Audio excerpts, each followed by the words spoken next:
Tak terduga. Orang gila di pinggir jalan adalah miliarder. Kesaksian anak miskin membuat kejahatan keluarga terbuka. Matahari Jakarta siang itu tidak bersinar, melainkan menghukum. Di kawasan pinggiran rel kereta api Tanah Abang yang kumuh, panas matahari terasa seperti lelehan timah cair yang ditumpahkan langsung dari langit, membakar atap-atap seng berkarat hingga memancarkan gelombang hawa panas yang kasat mata. Udara di sana tebal, bukan oleh oksigen, melainkan oleh debu besi, aroma solar busuk, dan bau keringat jutaan manusia yang berjuang menyambung napas di sela-sela roda pembangunan yang melindas mereka.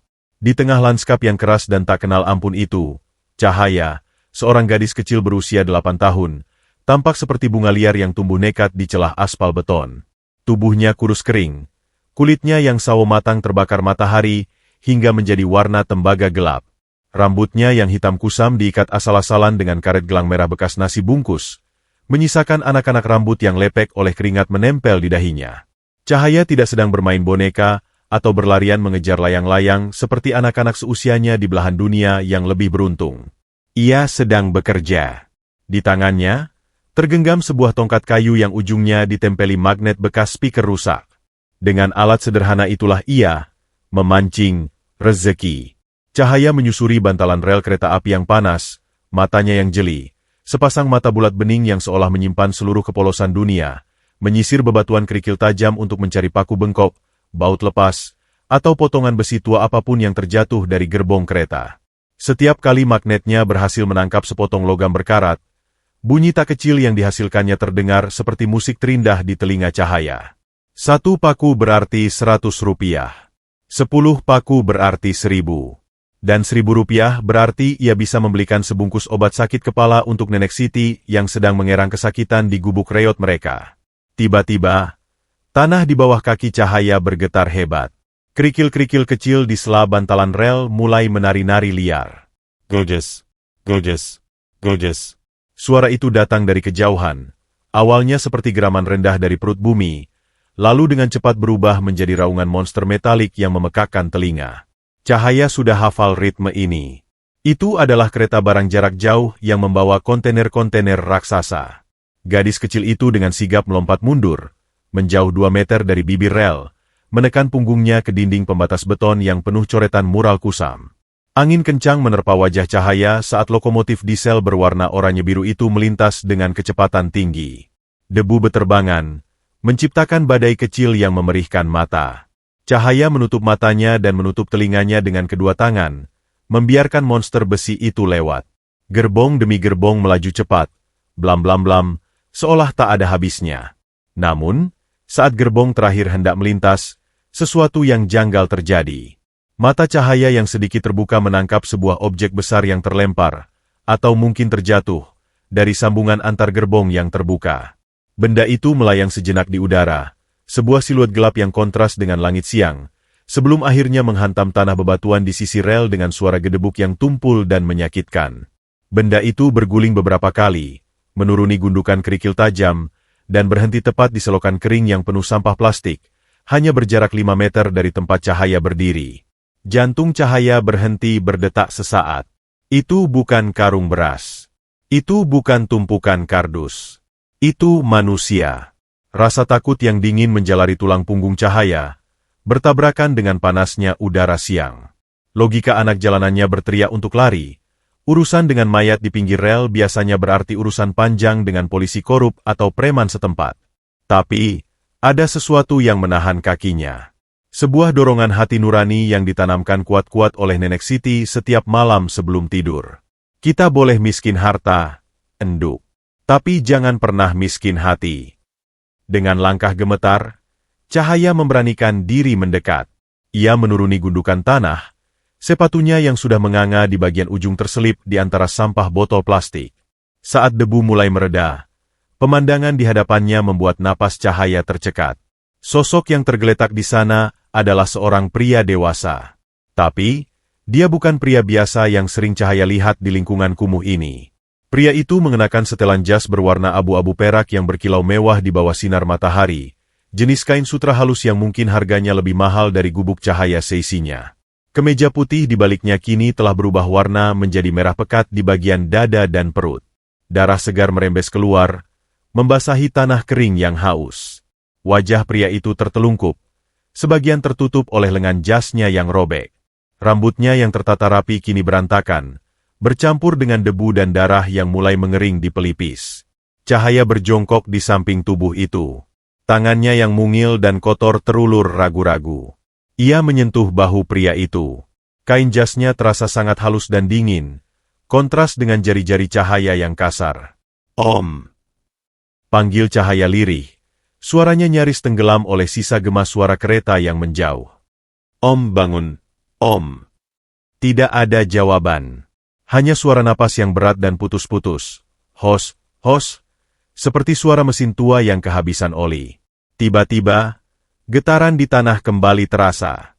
Kali ini lebih halus, tapi frekuensinya lebih tinggi dan lebih cepat. Cahaya menoleh panik ke arah rel.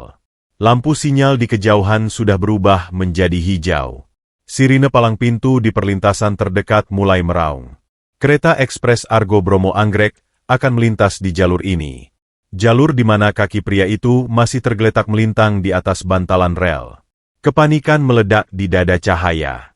Jika kereta ekspres itu lewat, kaki pria ini akan putus, atau lebih buruk lagi, tubuhnya akan terseret angin kencang dan tergilas roda baja. Cahaya melihat ke sekeliling. Sepi. Tidak ada orang dewasa. Orang-orang kampung sedang tidur siang atau bekerja di pabrik. Ia sendirian. Om, bangun. Ada kereta.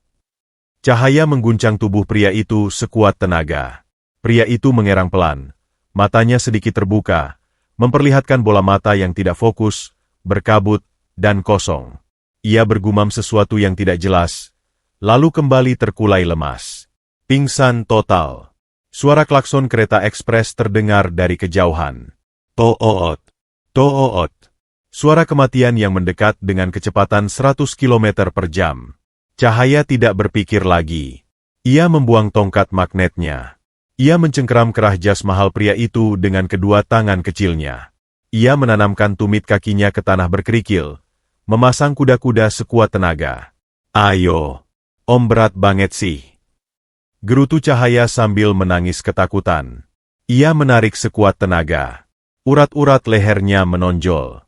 Wajahnya memerah padam. Tubuh pria itu bergeser sedikit. Sangat sedikit. Masih kurang 1 meter untuk aman dari sambaran kereta. Tanah semakin bergetar hebat. Lokomotif putih dengan garis oranye sudah terlihat di tikungan. Moncongnya membelah angin seperti peluru raksasa. Cahaya bisa melihat sorot lampu kereta yang menyilaukan meski di siang hari. Jaraknya tinggal 300 meter. 200 meter. Cahaya tergelincir. Lututnya menghantam batu tajam hingga berdarah. Ia jatuh terduduk. Rasa putus asa menyergapnya. Ia masih kecil. Ia tidak kuat. Tiba-tiba, sepasang tangan keriput namun kokoh mencengkeram lengan jas pria itu dari sisi lain. Tarik.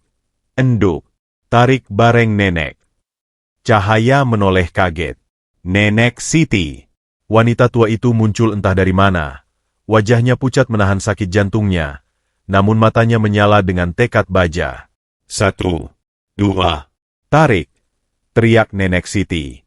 Cahaya dan Nenek Siti menarik bersamaan dengan sisa tenaga terakhir mereka. Mereka mengerahkan seluruh nyawa mereka untuk menyelamatkan nyawa orang asing ini. Tubuh pria itu terseret kasar di atas bebatuan. Kaki mahalnya yang terbalut sepatu kulit mengkilap akhirnya terlepas dari bantalan rel. Jatuh ke selokan kering tepat sedetik sebelum. Wuss! Kereta ekspres Argo Bromo Anggrek melintas dengan kecepatan penuh. Angin yang dihasilkannya begitu dahsyat hingga melempar tubuh Cahaya dan Nenek Siti jatuh terlentang ke tanah. Suara roda besi yang beradu dengan rel terdengar memekakan telinga, menciptakan dinding suara yang memisahkan hidup dan mati. Debu, sampah plastik, dan daun-daun kering beterbangan dalam pusaran angin yang kacau. Cahaya memeluk neneknya erat-erat, membenamkan wajahnya di dada wanita tua itu yang berdegup kencang tak beraturan. Mereka berdua gemetar hebat, diselimuti debu tebal. 1 menit yang terasa seperti 1 abad berlalu. Kereta itu akhirnya lewat, menyisakan keheningan yang mendengung di telinga. Perlahan, Cahaya mengangkat kepalanya. Ia terbatuk-batuk, mengibaskan debu dari wajahnya. Ia merangkak mendekati pria itu lagi. Pria itu selamat. Tubuhnya utuh, meski posisinya mengenaskan di dalam selokan. Nenek Siti mengatur napasnya yang sesak, memegang dadanya yang nyeri. Ia menatap pria asing itu dengan tatapan curiga namun juga iba. Orang kaya. Desis Nenek Siti, matanya tertuju pada jam tangan Rolex emas yang melingkar di pergelangan tangan pria itu, benda yang berkilau angkuh mengejek kemiskinan di sekitar mereka. Kenapa orang kaya bisa jatuh di tempat sampah kayak gini? Cahaya membersihkan darah dan debu dari wajah pria itu dengan ujung bajunya yang kucel. Di balik noda darah itu, cahaya melihat wajah yang tampan, tenang, namun menyiratkan kesedihan yang mendalam. Mungkin dia jatuh dari langit. Nek, jawab cahaya polos. Matanya berbinar menatap wajah pria yang tak sadarkan diri itu. Mungkin dia malaikat yang sayapnya patah. Nenek Siti mendengus. Meski tangannya mulai memeriksa nadi pria itu. Malaikat nggak pakai jas sutra, cahaya. Ini manusia. Dan manusia yang bawa harta segini banyak di tempat ini, biasanya bawa masalah besar. Namun, saat melihat cahaya menggenggam tangan besar pria itu dengan penuh kasih sayang, hati keras Nenek Siti luluh. Ia tahu, mulai detik ini, hidup mereka yang tenang dan sederhana akan berubah selamanya. Di pinggir rel kereta api yang panas itu, takdir baru saja melempar dadu, mempertemukan tiga jiwa yang paling tidak mungkin bersatu. Kesadaran kembali kepada pria itu bukan sebagai fajar yang merekah lembut, melainkan sebagai hantaman palu godam yang menghancurkan dinding kegelapan di kepalanya. Rasa sakit yang tajam dan berdenyut merobek tempurung kepalanya, seolah-olah ada ribuan jarum panas yang menari-nari di balik matanya. Ia mengerang, suara yang keluar dari tenggorokannya terdengar parau dan asing, seperti suara gesekan pintu besi yang berkarat.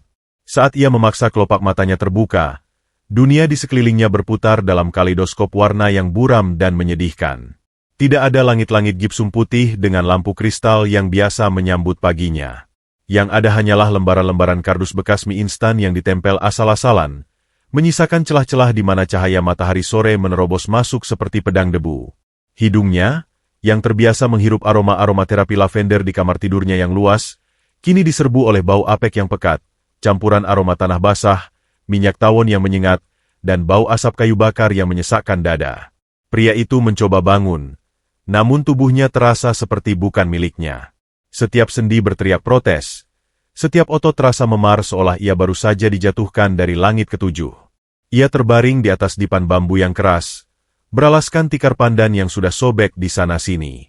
Tidak ada kasur spring bed empuk, tidak ada selimut bulu angsa. Hanya kain sarung lusuh bermotif kotak-kotak pudar yang menutupi kakinya. Di mana aku? Batinnya menjerit, namun bibirnya terlalu kaku untuk membentuk kata-kata. Ia mencoba menggali ke dalam otaknya, mencari pegangan identitas. Siapa namanya? Di mana rumahnya? Siapa istri dan anaknya?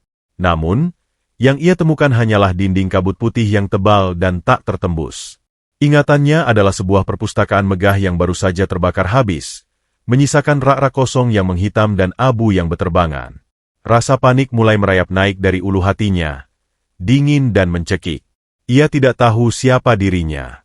Ia adalah orang asing di dalam tubuhnya sendiri. Tiba-tiba, bumi berguncang lagi. Gorgeous, gorgeous, gorgeous. Suara itu, suara monster besi yang meraung. Suara itu datang dari luar dinding tipis gubuk, begitu dekat, begitu keras, hingga membuat debu-debu di atap berjatuhan. Bagi pria itu, suara kereta api yang melintas bukan sekadar kebisingan. Itu adalah pemicu trauma purba yang terkubur di alam bawah sadarnya.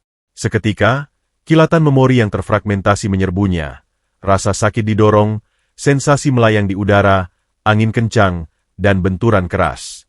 Ida, jangan. Jangan dorong. Pria itu berteriak histeris. Ia melompat bangun dari dipan, mengabaikan rasa sakit di sekujur tubuhnya. Matanya liar, pupilnya melebar penuh teror. Ia meracau, tangannya menggapai-gapai udara seolah sedang menangkis serangan tak kasat mata. Ia merasa sedang jatuh lagi.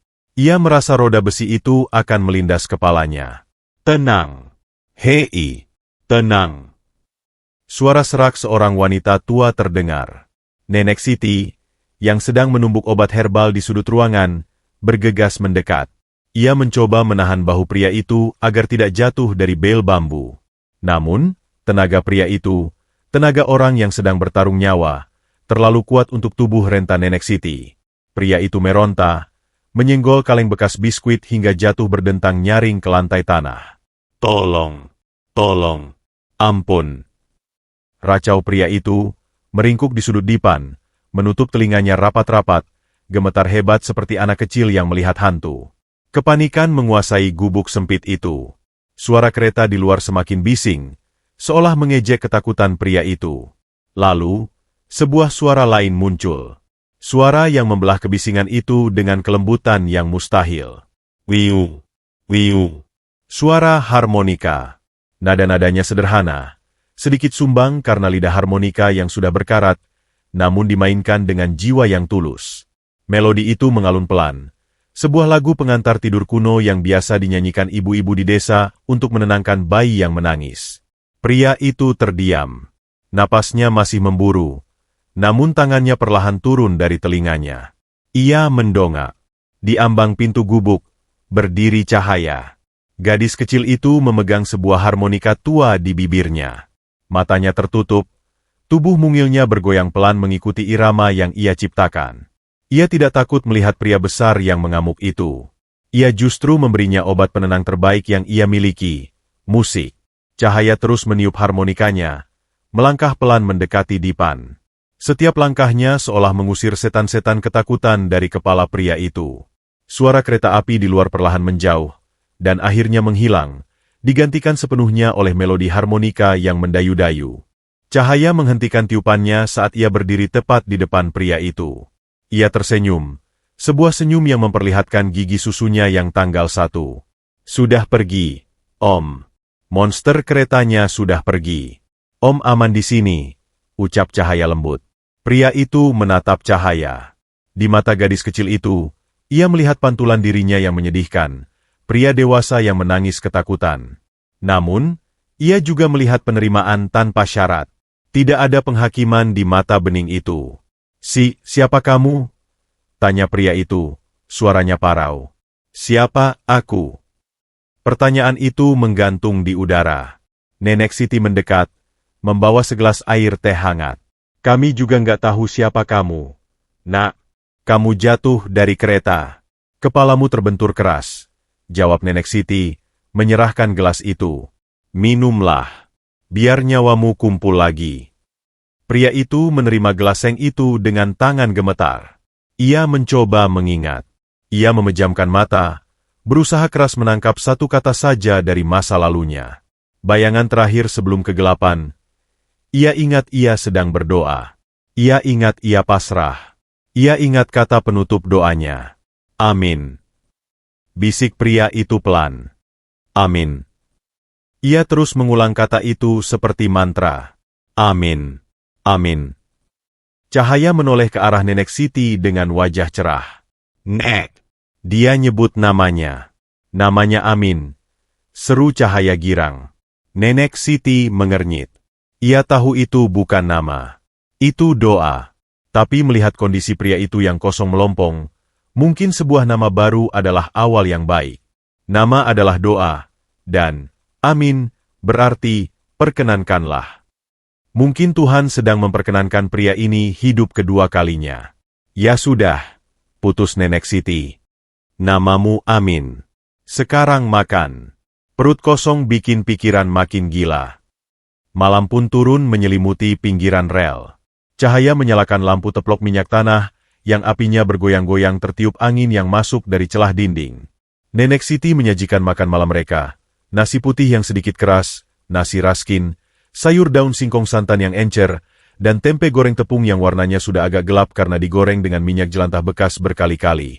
Bagi Cahaya dan Nenek Siti, ini adalah makanan mewah. Ada minyak, ada santan. Namun bagi Rahmat, yang kini bernama Amin, makanan di piring seng penyok di hadapannya adalah tantangan biologis terbesar. Tubuhnya mungkin lupa siapa dirinya, tapi lidahnya tidak. Selera makannya telah terprogram selama 40 tahun dengan hidangan gourmet. Lidahnya terbiasa dengan daging sapi Wagyu A5 yang meleleh di mulut, dengan caviar hitam yang asin gurih, dan wine berusia puluhan tahun. Amin menatap tempe goreng itu. Baunya aneh. Ada aroma fermentasi kedelai yang terlalu kuat, bercampur dengan bau tengik minyak kelapa sawit curah. Perutnya berbunyi keras karena lapar, tapi kerongkongannya seolah menutup rapat. Ayo dimakan, Om Amin. Nenek masak enak loh hari ini, ajak Cahaya, menyuapkan nasi dan tempe ke mulutnya dengan lahap menggunakan tangan kosong. Amin mencoba meniru. Ia mengambil sepotong tempe dengan tangan kanannya. Jarinya yang halus dan terawat, meski kini kotor, terasa canggung memegang makanan berminyak itu. Ia memasukkan tempe itu ke mulutnya. Begitu lidahnya menyentuh rasa tempe yang agak masam, semangit, dan minyak yang menempel di langit-langit mulut, refleks muntah Amin langsung bekerja. Wah! Amin menutup mulutnya. Matanya berair. Ia tersedak. Tubuhnya menolak makanan. Sampah, itu. Nenek Siti menatapnya tajam dari seberang tikar. Kenapa? Nggak enak? Lidahmu lidah raja ya? Nggak doyan makanan orang miskin? Sindir Nenek Siti, meski nadanya tidak benar-benar marah. Ia tahu, dari halusnya kulit pria ini, dia pasti bukan orang sembarangan. Amin merasa bersalah. Ia melihat Cahaya berhenti mengunyah. Mata gadis kecil itu meredup. Cahaya meletakkan nasinya. Maaf ya, Om. Kita cuma punya ini. Kalau Om nggak mau, nanti Cahaya cariin mangga muda di pohon tetangga. Kalimat itu menampar Amin lebih keras daripada benturan kereta api.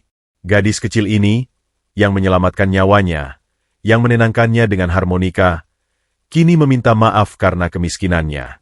Padahal, Aminlah yang menumpang hidup. Rasa malu yang luar biasa membanjiri hati Amin. Ia mungkin hilang ingatan, tapi ia masih punya hati nurani. Ia tidak boleh menyakiti perasaan malaikat kecil ini. Dengan tangan gemetar, Amin mengambil lagi tempe yang tadi ia letakkan. Ia menatap mata Cahaya lekat-lekat. Ia memaksakan sebuah senyum kaku. Enggak, Cahaya. Ini enak. Om cuma kaget. Enak kok. Beneran. Demi membuktikannya, Amin memasukkan potongan besar tempe dan gumpalan nasi keras itu ke dalam mulutnya sekaligus. Ia tidak mengunyahnya lama-lama. Ia langsung menelannya bulat-bulat, melawan gejolak di lambungnya, memaksa makanan itu turun ke perutnya. Rasanya pahit, getir, dan asing. Tapi saat ia melihat senyum Cahaya merekah kembali, rasa pahit itu berubah menjadi manis yang aneh. Tuh kan, Om Amin suka, sorak Cahaya. Malam itu, di bawah keremangan lampu teplok, Rahmat Wijaya sang miliarder mati. Dan Amin, pria tanpa masa lalu yang belajar menelan tempe busuk demi senyum seorang anak kecil, resmi dilahirkan. Ia makan dengan lahap, bukan karena rasanya, tapi karena rasa syukur. Di gubuk yang bau apek dan bising suara kereta itu, ia menemukan kehangatan yang tidak pernah ia rasakan di meja makan marmer dingin di rumah mewahnya dulu. Langit Jakarta sore itu tidak ramah. Awan cumulonimbus raksasa berwarna kelabu pekat bergulung-gulung di ufuk barat, menyerupai armada kapal perang yang siap memuntahkan meriam air ke bumi. Angin kencang mulai bertiup, menyapu debu-debu di pinggiran rel, menerbangkan kantong plastik bekas ke udara seperti layang-layang putus asa, dan membuat atap-atap seng di permukiman kumuh itu berderit ngeri seolah merintih ketakutan. Bagi penghuni kawasan elit Menteng, hujan adalah alasan romantis untuk menyesap coklat panas di balik jendela kaca ganda yang kedap suara. Namun bagi Cahaya dan Nenek Siti, hujan adalah teror. Hujan berarti lantai tanah mereka akan berubah menjadi bubur lumpur. Hujan berarti mereka harus tidur meringkuk di satu sudut terkering, memeluk lutut sambil berdoa agar angin tidak menerbangkan satu-satunya perlindungan di atas kepala mereka. Rintik pertama jatuh. Besar-besar dan berat.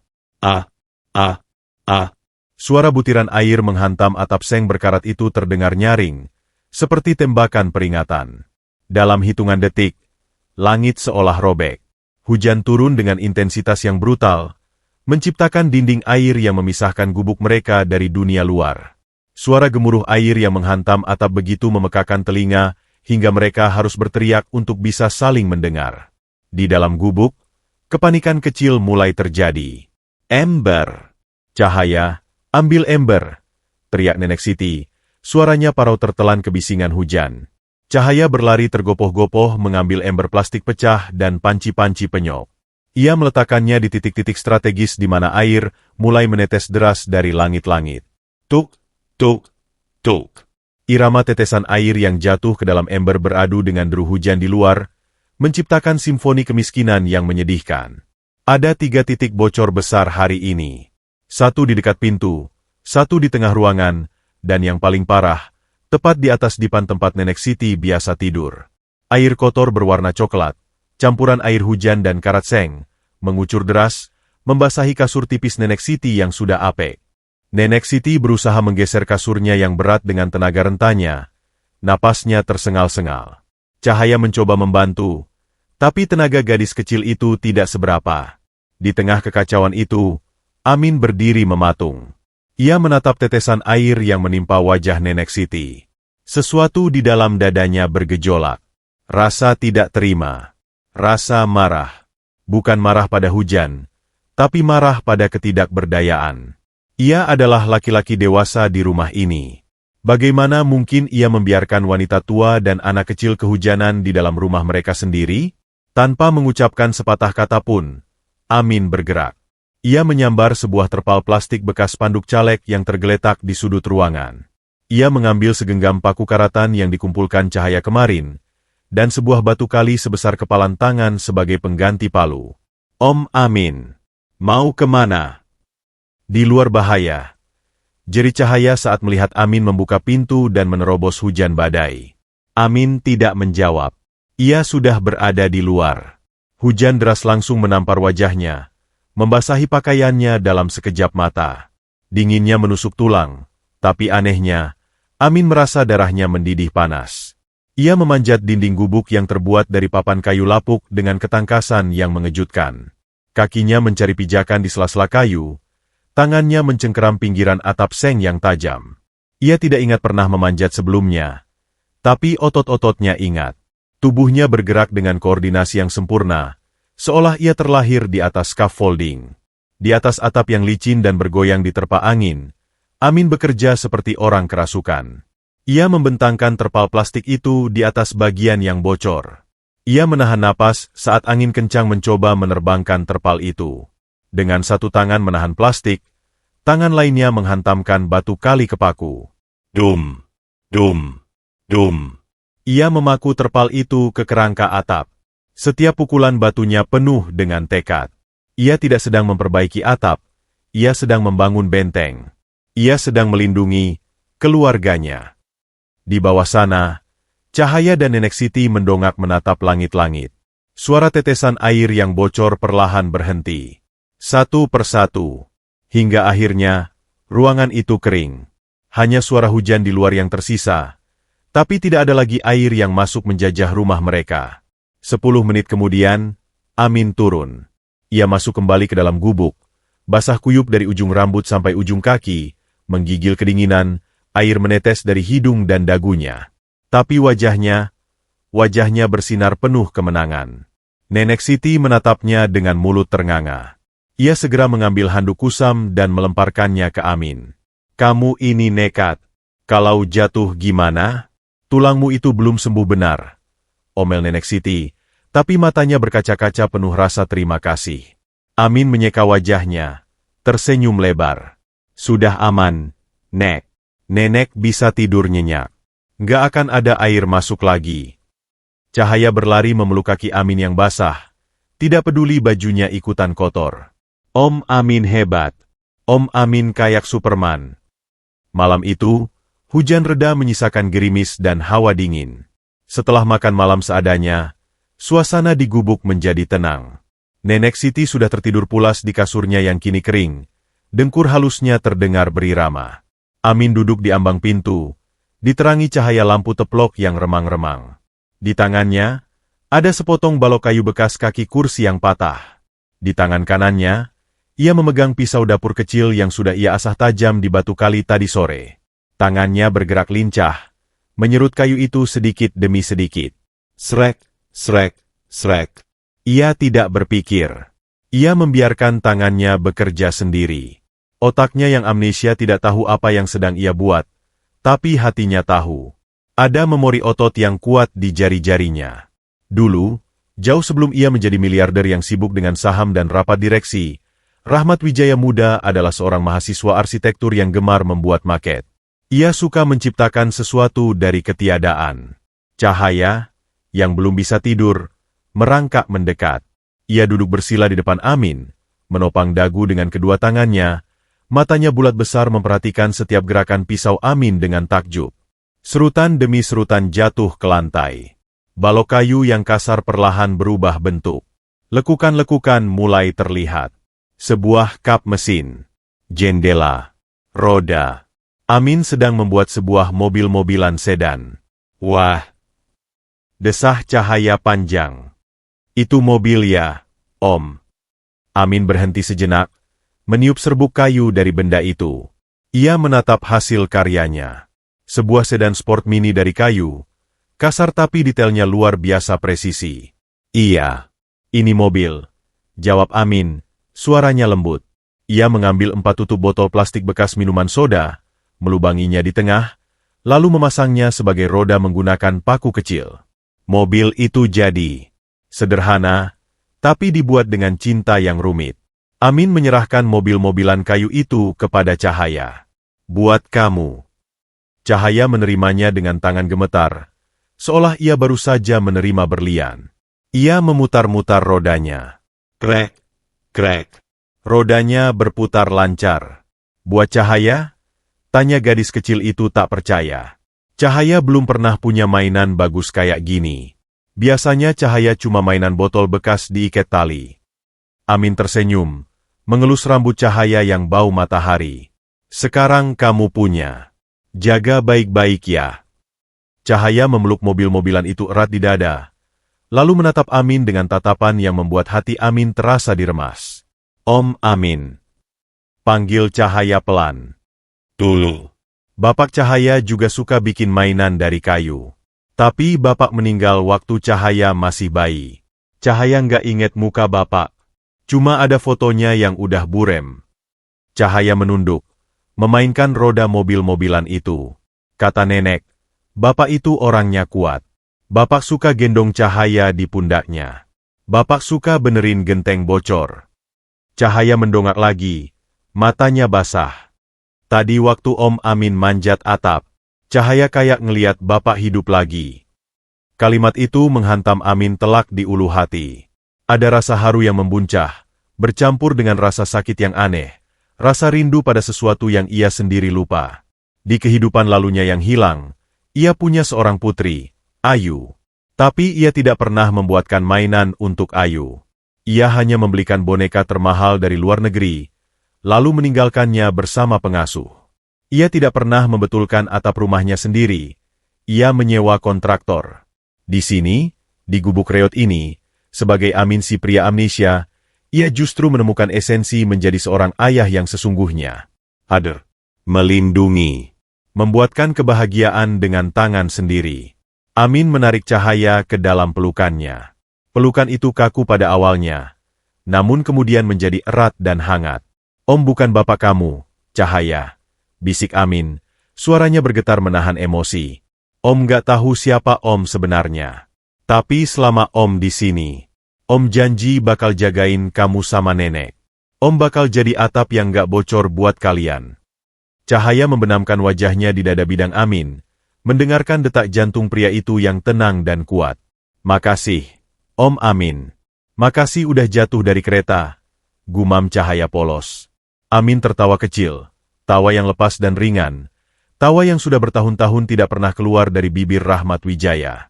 Di luar, hujan telah berhenti sepenuhnya, menyisakan udara malam yang bersih dan sejuk. Bintang-bintang mulai bermunculan satu persatu di sela awan, menjadi saksi bisu ikatan batin yang terjalin kuat di antara dua manusia yang terbuang itu. Malam itu, Amin tidur dengan perasaan paling damai yang pernah ia rasakan. Ia tidak tahu bahwa takdir sedang menyiapkan badai yang jauh lebih besar daripada hujan sore tadi. Badai yang akan menguji janjinya untuk menjadi atap bagi keluarga kecil ini. Karena di kejauhan, jarum jam takdir terus berdetak menuju krisis yang akan memaksa Amin memilih antara masa lalunya yang gemerlap atau masa depannya yang sederhana. Pagi itu di pinggiran rel kereta api dimulai dengan tipuan kedamaian yang sempurna. Matahari terbit dengan malu-malu, menyinari embun yang menempel di daun-daun liar yang tumbuh di sela bantalan rel, mengubah butiran air itu menjadi permata sementara sebelum menguap oleh panasnya hari. Di dalam gubuk Nenek Siti, aroma teh manis hangat dan ubi rebus yang mengepul memenuhi ruangan sempit itu, menciptakan atmosfer homey yang meninabobokan kewaspadaan. Amin, yang kini sudah sepenuhnya beradaptasi dengan ritme hidup barunya, sedang duduk di bel bambu sambil memperbaiki sandal jepit cahaya yang putus dengan seutas kawat dan paku panas. Semuanya terasa normal. Terlalu normal. Di sudut dapur yang lantainya masih berupa tanah padat, Nenek Siti sedang mencuci piring seng bekas sarapan mereka. Suara air yang diguyurkan dari gayung dan denting piring beradu terdengar berirama. Namun, tiba-tiba, irama itu terganggu. Perang. Suara piring seng jatuh menghantam batu, disusul suara tubuh manusia yang ambruk berat ke tanah. Amin tersentak. Jantungnya melompat kaget. Ia melempar sandal jepit di tangannya dan melesat ke dapur dalam hitungan detik. Pemandangan yang menyambutnya membuat darahnya membeku seketika. Nenek Siti tergeletak di tanah becek. Tubuh rentanya mengejang. Tangannya mencengkeram dada kiri dengan begitu kuat hingga buku-buku jarinya memutih, seolah ia ingin merobek kulitnya sendiri untuk mengeluarkan rasa sakit yang meledak di dalam sana. Wajahnya yang keriput berubah warna menjadi abu-abu pucat, keringat dingin sebesar biji jagung membanjiri dahinya dalam sekejap. Mulutnya terbuka lebar, menggapai-gapai udara seperti ikan yang dilempar ke daratan, namun tidak ada oksigen yang masuk. "Nenek!" teriak Cahaya yang baru saja masuk dari luar, suaranya melengking penuh teror. Gadis kecil itu menjatuhkan kayu bakar yang dibawanya, berlari menghambur memeluk tubuh neneknya yang kaku. Amin berlutut di samping Nenek Siti. Ia melihat mata wanita tua itu terbalik ke atas, hanya menyisakan bagian putihnya. Napasnya terdengar mengerikan, bunyi ngik panjang yang disusul hening yang menyiksa, lalu ngik lagi. Itu adalah suara kematian yang sedang mengetuk pintu. "Sakit, dada, sakit." Rintih Nenek Siti, suaranya nyaris tak terdengar, tercekik oleh rasa nyeri yang meremukan tulang rusuknya. "Bertahan, Nek. Kita ke rumah sakit sekarang," teriak Amin panik. Tanpa membuang waktu sedetik pun, Amin menyelipkan lengannya ke bawah punggung dan lutut Nenek Siti. Ia mengangkat tubuh wanita tua itu dengan mudah, terlalu mudah. Tubuh Nenek Siti begitu ringan, seringan kerangka burung, tanda betapa kerasnya kehidupan telah menggerogoti dagingnya selama ini. Amin berlari keluar gubuk bagaikan orang kesetanan. Ia tidak peduli kakinya telanjang menginjak bebatuan tajam di pinggir rel. Ia tidak peduli orang-orang kampung menatapnya kaget. Ia berlari menuju jalan raya, Cahaya mengejarnya di belakang sambil menangis histeris. Air matanya berhamburan membasahi pipi yang berdebu. Di jalan raya, realitas kejam ibu kota menyambut mereka. Tidak ada taksi yang mau berhenti melihat pria kucel menggendong nenek sekarat. Angkot-angkot penuh sesak melaju kencang tanpa peduli. Akhirnya, sebuah bajai oranye reot berhenti karena kasihan. "Pak, tolong! Rumah sakit terdekat. Cepat!" bentak Amin, matanya menyala liar. Sopir bajai itu mengangguk panik melihat kondisi Nenek Siti, lalu tancap gas. Bajai itu melesat membelah kemacetan Jakarta, berguncang hebat di setiap lubang jalan, membawa 3 nyawa yang sedang bertaruh melawan waktu. Di dalam kabin sempit yang bising dan panas itu, Amin mendekap Nenek Siti erat-erat, membisikkan doa-doa yang ia sendiri tidak tahu dari mana asalnya, sementara tangan kecil Cahaya menggenggam tangan neneknya yang mulai dingin. Rumah Sakit Umum Daerah, RSUD, itu penuh sesak. Lorong-lorongnya berbau karbol yang menyengat, bercampur dengan bau keringat, obat-obatan, dan keputusasaan manusia. Amin menerobos masuk ke unit gawat darurat, UGD, berteriak memanggil dokter. Para perawat bergerak cepat. Nenek Siti segera dibaringkan di berangkar dorong, dipasangi masker oksigen, dan dilarikan ke ruang resusitasi. Tirai hijau ditarik menutup, memisahkan Amin dan Cahaya dari satu-satunya keluarga mereka. Menunggu di kursi plastik keras di ruang tunggu UGD adalah siksaan psikologis yang paling brutal. Setiap detik terasa seperti 1 jam.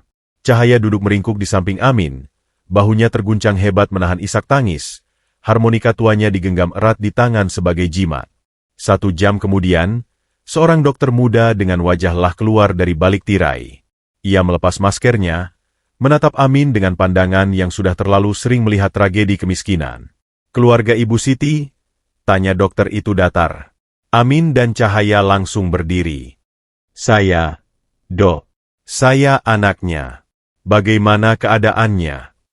Dokter itu menghela napas panjang. "Kondisinya kritis. Serangan jantung koroner akut. Ada penyumbatan total di 2 pembuluh darah utama. Kami sudah berikan obat pengencer darah, tapi itu hanya sementara. Beliau harus segera menjalani prosedur pasang ring, stent, jantung. Kalau tidak, serangan berikutnya bisa fatal. Jantungnya sudah sangat lemah." Amin menelan ludah, tenggorokannya kering. "Lakukan, Dok. Lakukan apa saja. Selamatkan dia." Dokter itu menatap penampilan Amin, kaos oblong lusuh, celana kotor, kaki telanjang, lalu menatap Cahaya yang dekil. Realitas ekonomi berbicara lebih keras daripada sumpah Hippocrates. "Pak Amin," suara dokter itu melembut tapi menusuk. "Prosedur ini biayanya tidak murah.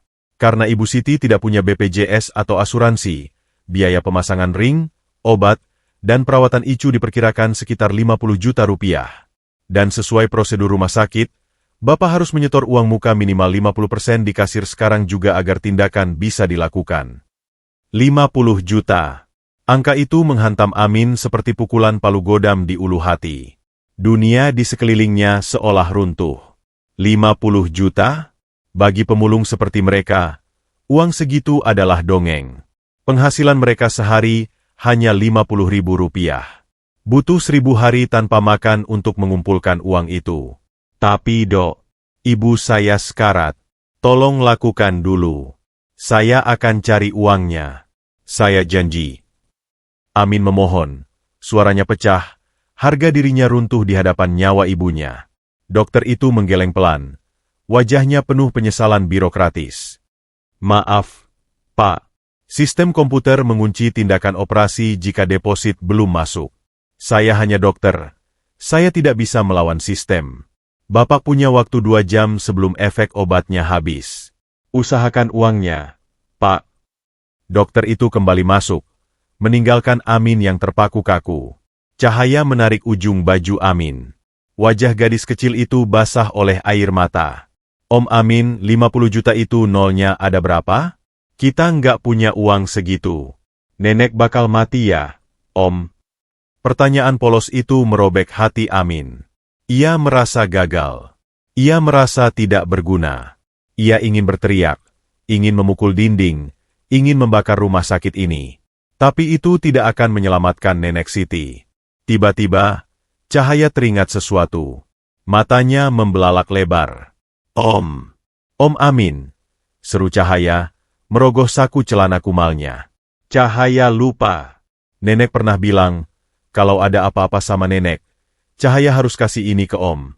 Nenek bilang ini, tabungan nyawa. Cahaya mengeluarkan sebuah bungkusan kain perca yang diikat karet gelang. Bungkusan itu kecil tapi berat. Amin menerima bungkusan itu dengan bingung. Ia membuka ikatan kainnya perlahan. Di balik lapisan kain kusam yang berbau apek itu, tersembunyi sebuah benda yang memancarkan kilau emas yang menyilaukan mata, kontras dengan lantai rumah sakit yang kotor. Sebuah jam tangan. Bukan sembarang jam tangan. Itu adalah Rolex Dedate emas murni 18 karat, dengan dial berwarna hijau emerald dan bertabur berlian di angka-angkanya. Benda itu terlihat begitu angkuh, begitu megah, begitu asing di tangan Amin yang kasar dan berdaki. Amin ternganga. Ia menatap jam itu. Detak jarumnya yang halus, tik-tik-tik, seolah berbisik kepadanya dalam bahasa yang ia lupa namun ia mengerti. Seketika, potongan memori samar melintas di kepalanya. Ia ingat rasa dingin logam ini di pergelangan tangannya. Ia ingat perasaan berkuasa saat memakai jam ini. Ia ingat ini miliknya. Ini adalah kepingan masa lalunya yang hilang. Nenek Siti ternyata menyimpannya. Saat Amin pertama kali ditemukan di pinggir rel, Nenek Siti menyembunyikan jam ini. Bukan untuk dicuri, tapi untuk diamankan. Wanita tua yang bijak itu tahu bahwa suatu hari nanti, ingatan pria ini mungkin pulih, atau pria ini butuh modal untuk pulang. Nenek Siti menjaga identitas, Amin lebih baik daripada Amin menjaga dirinya sendiri. Dan sekarang, identitas, itu menjadi satu-satunya tiket untuk menyelamatkan nyawa Nenek Siti. Amin menggenggam jam tangan itu erat-erat. Dinginnya emas membakar telapak tangannya. Ia dihadapkan pada persimpangan takdir yang brutal. Jam ini adalah kunci untuk mengetahui siapa dirinya. Jam ini mungkin berharga miliaran, tiket untuk kembali ke kehidupan lamanya yang kaya raya. Tapi di balik dinding itu, Nenek Siti sedang berjuang napas demi napas. Wanita yang memberinya makan saat ia lapar. Wanita yang memberinya atap saat ia kehujanan. Wanita yang tidak peduli siapa dia dulu, tapi mencintainya sebagai Amin sekarang. Cahaya menatap Amin dengan penuh harap, tidak mengerti nilai benda itu. Itu jam bagus ya, Om? Apa laku dijual buat bayar dokter? Amin menatap mata Cahaya. Lalu ia menatap pintu UGD. Sebuah keputusan bulat terbentuk di hatinya. Wajah Amin mengeras. Ia tidak butuh masa lalu. Ia tidak butuh nama besar atau kekayaan yang ia lupa. Yang ia butuhkan adalah keluarganya tetap utuh. Laku, Put, jawab Amin. Suaranya mantap dan penuh tekad. Ini sangat laku. Ini cukup untuk membeli rumah sakit ini sekalipun. Amin mengepalkan tangannya, memasukkan jam tangan miliaran itu ke saku celana gembelnya. Tunggu di sini, Put. Jaga nenek. Jangan biarkan dokter pergi. Om akan kembali membawa uang. Om akan membeli nyawa nenek kembali dari malaikat maut. Dengan langkah lebar dan terburu-buru, Amin berlari keluar dari rumah sakit, menerjang panasnya matahari Jakarta. Ia menuju ke satu-satunya tempat di mana benda semahal ini bisa dicairkan menjadi uang tunai dalam hitungan menit tanpa banyak tanya. Pasar gelap. Ia tidak tahu bahwa dengan menjual jam itu, ia tidak hanya menyelamatkan Nenek Siti, tapi juga mengirimkan sinyal GPS yang akan memanggil musuh-musuh masa lalunya datang memburu. Tapi Amin tidak peduli. Demi Nenek Siti, ia siap membakar dunia sekalipun. Pasar gelap di kolong jembatan layang itu adalah perut bumi yang sesungguhnya. Sebuah labirin beton yang lembab, pengap, dan berbau amis kejahatan. Di sini, matahari tidak pernah benar-benar terbit. Cahaya hanya datang dari lampu-lampu neon berkedip yang menggantung di kabel semrawut, menerangi wajah-wajah suram para penadah, pencopet, dan manusia-manusia putus asa yang sedang menggadaikan sisa hidup mereka. Udara di tempat itu tebal oleh asap rokok kretek dan aroma keringat ketakutan, menciptakan atmosfer yang mencekik siapapun yang masih memiliki hati nurani. Amin berlari menerobos kerumunan manusia di lorong sempit itu. Napasnya memburu kasar, dadanya naik turun seolah paru-parunya hendak meledak, namun kakinya tidak mau berhenti. Keringat dingin bercampur debu jalanan mengalir deras di wajahnya, membuat penampilannya semakin mengenaskan, seorang pria gembel dengan kaos partai bolong dan kaki telanjang yang berdarah-darah. Namun, tangan kanannya mencengkeram saku celananya dengan kekuatan yang bisa meremukkan batu. Di sana, tersembunyi tiket kehidupan untuk Nenek Siti. Ia berhenti di depan sebuah toko kecil berjeruji besi tebal yang letaknya paling tersembunyi di sudut lorong. Papan namanya hanya bertuliskan, beli emas barang antik, dengan cat merah yang meleleh seperti darah. Di balik etalase kaca yang kotor, duduk seorang pria parubaya bertubuh gempal dengan mata sipit yang licik dan jari-jari penuh cincin batu akik. Koh Abun, sang raja kecil di pasar gelap ini, sedang menghitung lembaran uang kumal dengan gerakan cepat dan tamak. Amin mendorong pintu kaca berat itu. Lonceng kecil di atas pintu berbunyi tring, sebuah suara polos yang terdengar ironis di tempat penuh dosa ini. Koh Abun mendongak. Matanya yang jeli langsung memindai Amin dari ujung rambut sampai ujung kaki dalam hitungan detik. Penilaiannya selesai. Sampah. Gembel. Tidak punya uang. Mau apa lu? Minta sumbangan? Salah tempat, bos. Masjid ada di ujung jalan.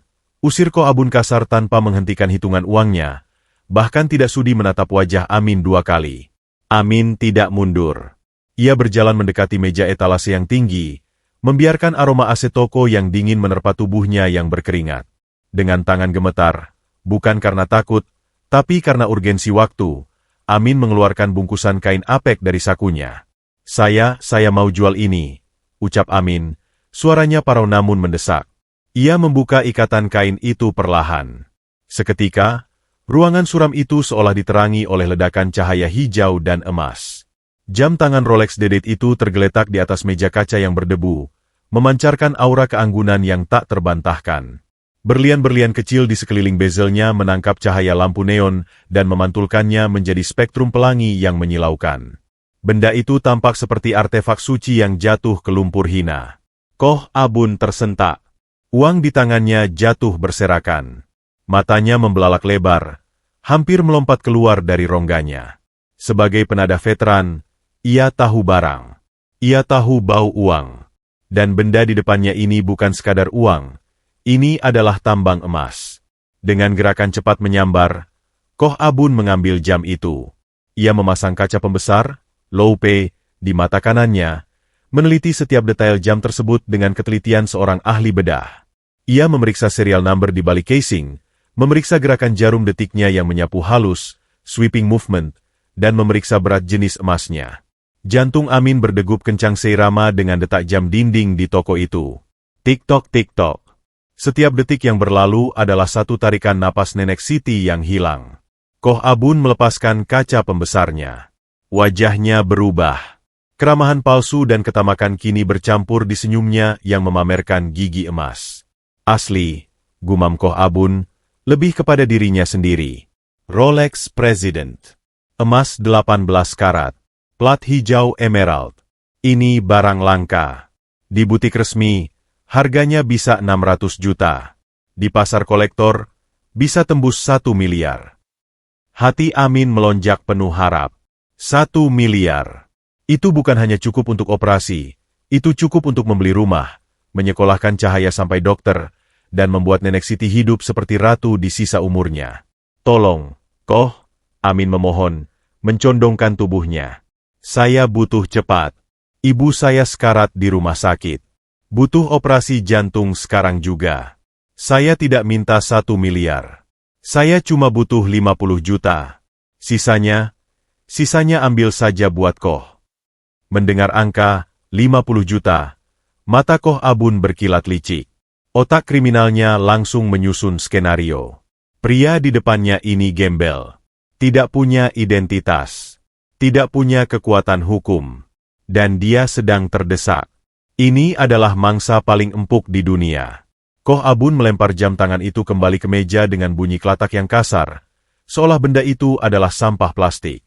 50 juta? Lu gila? Bentak Koh Abun, suaranya berubah galak. Lu pikir gue bego? Lihat tampang lu. Baju rombeng, kaki nyeker, bau got. Lu pasti maling kan? Atau lu ngerampok rumah orang kaya terus ngebunuh yang punya? Demi Tuhan, tidak, bantah Amin panik. Itu punya saya. Saya dulu orang kaya, tapi saya kecelakaan dan hilang ingatan. Nenek yang menyelamatkan saya menyimpannya. Koh Abun tertawa terbahak-bahak. Tawa yang menggema mengerikan di ruangan sempit itu. Dongeng lu bagus, Tong. Tapi polisi nggak bakal percaya. Kalau gue laporin lu sekarang, lu bakal membusuk di penjara, dan jam ini jadi barang bukti sitaan. Ibu lu mati di lorong rumah sakit. Ancaman itu menghantam Amin telak di ulu hati. Ia terpojok. Ia sadar ia tidak punya daya tawar. Hukum tidak memihak orang miskin, dan di mata dunia saat ini, ia adalah sampah. Terus, Koh mau bayar berapa? Tanya Amin lirih. Kepalanya tertunduk, menyerah pada nasib. Koh Abun menyeringai puas. Ia membuka laci kasirnya, mengambil segepok uang yang diikat karet gelang. Gue orang baik. Gue kasih lu 10 juta. Ambil dan pergi. Jangan pernah balik lagi. 10 juta. Amin terbelalak. Itu bahkan gak cukup buat uang muka operasi. Dokternya minta 50 juta tunai sekarang. Koh, tolonglah, ini soal nyawa. Bodoh amat, potong Koh Abun dingin, mulai menyalakan rokoknya dengan santai. 10 juta atau gue panggil security pasar buat gebukin lu dan nyeret lu ke pos polisi. Pilihan di tangan lu. Tik-tok, tong. Waktu berjalan. Amin mematung. Kemarahan yang luar biasa membakar dadanya. Ia ingin melompati etalase itu, menghajar wajah sombong Koh Abun, dan merebut kembali jam tangannya. Otot-otot tangannya menegang, siap meledak. Tapi kemudian, bayangan wajah Nenek Siti yang membiru melintas di benaknya. Bayangan cahaya yang menangis ketakutan di ruang tunggu. Jika ia melawan, ia masuk penjara. Jika ia masuk penjara, Nenek Siti mati. Harga diri, kehormatan, ego. Apa gunanya semua itu jika orang yang ia cintai menjadi mayat? Perlahan, kepalan tangan Amin terbuka. Bahunya turun. Lututnya lemas. Di lantai pasar gelap yang kotor, penuh ludah dan abu rokok, Amin melakukan hal yang tidak pernah dilakukan Rahmat Wijaya seumur hidupnya. Ia berlutut. Ia menjatuhkan tubuh tegapnya ke lantai. Ia menangkupkan kedua tangannya di depan dada, menundukkan kepalanya dalam-dalam di hadapan penadah licik itu. Seorang miliarder, seorang raja bisnis, kini bersujud di kaki seorang kriminal demi nyawa seorang wanita tua pemulung. Koh! Suara Amin pecah, bercampur dengan isak tangis yang ia tahan mati-matian. Saya mohon, saya sujud di kaki Koh. Injak kepala saya kalau Koh mau. Ludahi saya.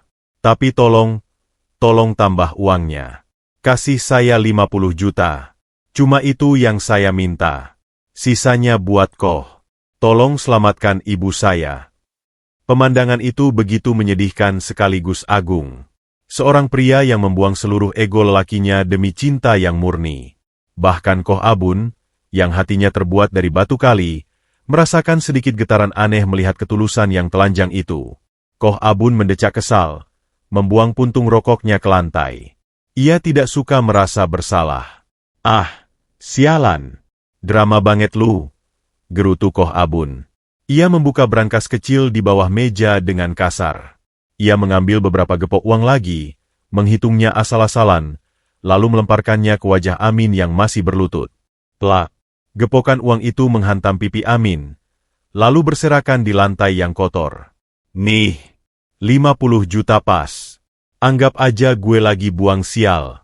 Ambil duitnya, tinggalin jamnya, dan enyah dari muka gue sekarang juga, bentak Koh Abun. Amin tidak peduli pada rasa sakit di pipinya. Ia tidak peduli pada penghinaan itu. Ia segera memunguti lembaran uang itu dengan tangan gemetar, mengumpulkannya seperti orang gila, lalu memasukkannya ke dalam saku celananya. Ia bangkit berdiri. Ia tidak menatap jam tangannya lagi. Benda itu sudah menjadi masa lalu. Ia menatap Koh Abun sekilas, tatapan yang bukan kemarahan, melainkan tatapan kosong seseorang yang telah kehilangan sebagian jiwanya. Terima kasih, Koh, bisik Amin serak. Tanpa menunggu jawaban, Amin berbalik dan berlari keluar dari toko itu.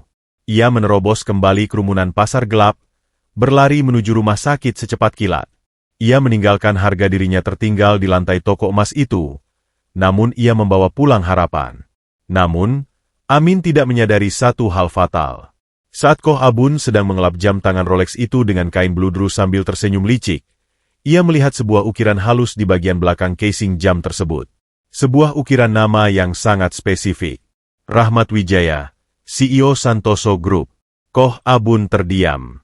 Senyumnya melebar menjadi seringai iblis. Ia tahu nama ini. Berita tentang hilangnya miliarder ini sedang viral di TV. Hadiah bagi siapapun yang menemukannya bernilai miliaran rupiah. Koh Abun segera meraih telepon genggamnya. Ia tidak menelepon polisi. Ia menelepon nomor kontak yang tertera di iklan sayembara pencarian orang hilang yang ia lihat di koran. Nomor pribadi Ferdi, sang pengkhianat. Halo? Saya tahu di mana Rahmat Wijaya berada, ucap Koh Abun licik. Dan saya punya buktinya. Di kejauhan, Amin berlari menyelamatkan Nenek Siti, tidak tahu bahwa tindakannya baru saja menyalakan suar yang memanggil para pemburu untuk datang menghabisinya. Lampu indikator di atas pintu ruang operasi menyala merah menyala. Sebuah mata raksasa yang menatap tajam tanpa berkedip, menjadi satu-satunya fokus di lorong rumah sakit yang sepi dan berbau antiseptik itu. Jam dinding analog berdetak dengan irama monoton yang menyiksa, tik-tok, seolah sedang menghitung mundur sisa waktu yang dimiliki Nenek Siti di dunia ini. Amin duduk merosot di kursi tunggu berbahan logam dingin yang berderit setiap kali ia bergerak. Di tangannya, tergenggam selembar kwitansi pembayaran lunas berwarna merah muda, Bukti transaksi senilai 50 juta rupiah yang baru saja ia tukar dengan harga dirinya di pasar gelap. Kertas tipis itu terasa berat, seberat dosa dan harapan yang bercampur menjadi satu. Amin menatap noda darah kering di ujung kwitansi itu, darah dari luka di pipinya akibat tamparan uang Koh Abun. Rasa perih di pipinya sudah mati rasa, tertutup oleh rasa dingin yang merayap di sekujur tubuhnya akibat AC sentral rumah sakit yang disetel terlalu rendah. Atau mungkin akibat rasa takut kehilangan satu-satunya ibu yang ia miliki saat ini. Di sampingnya, Cahaya tertidur dalam posisi duduk yang tidak nyaman, kepalanya terkulai di paha Amin. Gadis kecil itu kelelahan setelah menangis berjam-jam. Tangan mungilnya masih menggenggam erat ujung kaos Amin, seolah takut jika ia melepaskannya, Amin akan menghilang seperti asap. Amin mengelus rambut Cahaya yang kusut dan berminyak dengan lembut. Sentuhan itu adalah jangkarnya ke realitas. Satu-satunya hal yang membuatnya tetap waras di tengah badai kecemasan ini. Untuk mengalihkan pikirannya dari ketakutan akan kematian Nenek Siti, Amin mendongakkan kepala, menatap sebuah televisi tabung tua yang tergantung di sudut langit-langit ruang tunggu. Layar itu bersemut, warnanya sedikit pudar, menyiarkan saluran berita 24 jam dengan volume suara yang dikecilkan nyaris bisu. Berita cuaca berlalu. Iklan obat sakit kepala berlalu. Amin menontonnya dengan tatapan kosong. Matanya tidak benar-benar melihat. Namun, tiba-tiba, layar itu berubah. Grafis breaking news berwarna merah darah berputar di layar, diikuti oleh wajah seorang penyiar berita yang tampak serius. Judul berita di bagian bawah layar, running text, berjalan cepat. Konferensi pers terkait hilangnya CEO Santoso Group, pencarian dihentikan. Amin mengernyit. Jantungnya berdetak sedikit lebih cepat tanpa alasan yang jelas. Ada sesuatu dalam kalimat itu yang menggelitik bagian belakang otaknya, seperti gatal yang tidak bisa digaruk. Kamera televisi kemudian berpindah, menampilkan siaran langsung dari sebuah ruangan mewah yang penuh dengan wartawan. Di podium utama, berdiri dua sosok manusia yang disorot lampu blitz. Seorang wanita cantik dengan rambut disanggul rapi, mengenakan gaun hitam tanda berkabung, sedang menyeka air mata dengan sapu tangan rendah. Di sebelahnya, seorang pria berkacamata dengan senyum tipis yang disembunyikan di balik wajah prihatin, sedang memegang bahu wanita itu dengan gestur yang terlalu intim untuk sekadar menenangkan. Amin mematung. Napasnya tercekat di tenggorokan. Wajah wanita itu. Wajah pria itu. Dunia di sekeliling Amin melambat. Suara detak jam dinding menghilang. Suara dengkuran halus Cahaya lenyap. Yang ada hanyalah suara berdenging tinggi di telinganya. Ngiying, yang semakin lama semakin keras hingga memekakan telinga. Rasa sakit yang luar biasa, jauh lebih sakit daripada benturan kereta api, meledak di pelipis kanannya. Rasanya seolah ada seseorang yang menancapkan paku panas langsung ke lobus memori di otaknya dan memutarnya perlahan. Arg! Amin mengerang tertahan, mencengkeram kepalanya dengan kedua tangan. Di layar TV, pria berkacamata itu, Ferdi, mulai berbicara. Meski volumenya kecil, Amin bisa mendengar suaranya bergema di dalam kepalanya, bukan dari speaker TV, melainkan dari memori masa lalunya sendiri. Kami telah mengikhlaskan kepergian Pak Rahmat. Sebagai sahabat dan mitra bisnis, saya berjanji akan menjaga Ibu Dewi dan perusahaan ini. Kata Rahmat, Dewi, dan Ferdi bekerja seperti mantra pembuka kunci brankas. Bendungan itu jebol. Memori yang selama ini terkunci rapat di balik dinding amnesia, kini membanjir keluar seperti tsunami yang tak terbendung. Itu bukan sekadar ingatan visual, itu adalah serangan sensorik total. Amin tidak hanya melihat masa lalu, ia terlempar kembali ke sana. Tiba-tiba, ia tidak lagi berada di ruang tunggu rumah sakit yang bau karbol. Ia berada di atas geladak kapal pesiar yacht pribadi di tengah Laut Jawa. Angin laut yang asin menerpa wajahnya. Ia merasakan gelas champagne dingin di tangannya. Ia mendengar tawarnya Dewi yang mengenakan gaun merah menyala, bukan hitam seperti di TV. Selamat ulang tahun pernikahan ke-10, sayang. Suara Dewi terdengar manis, namun matanya dingin, menatap Rahmat seperti menatap dompet berjalan. Lalu, Ferdi muncul dari belakang. Sahabatnya sejak kuliah. Orang yang ia percaya menjaga punggungnya. Ferdi menepuk bahunya keras.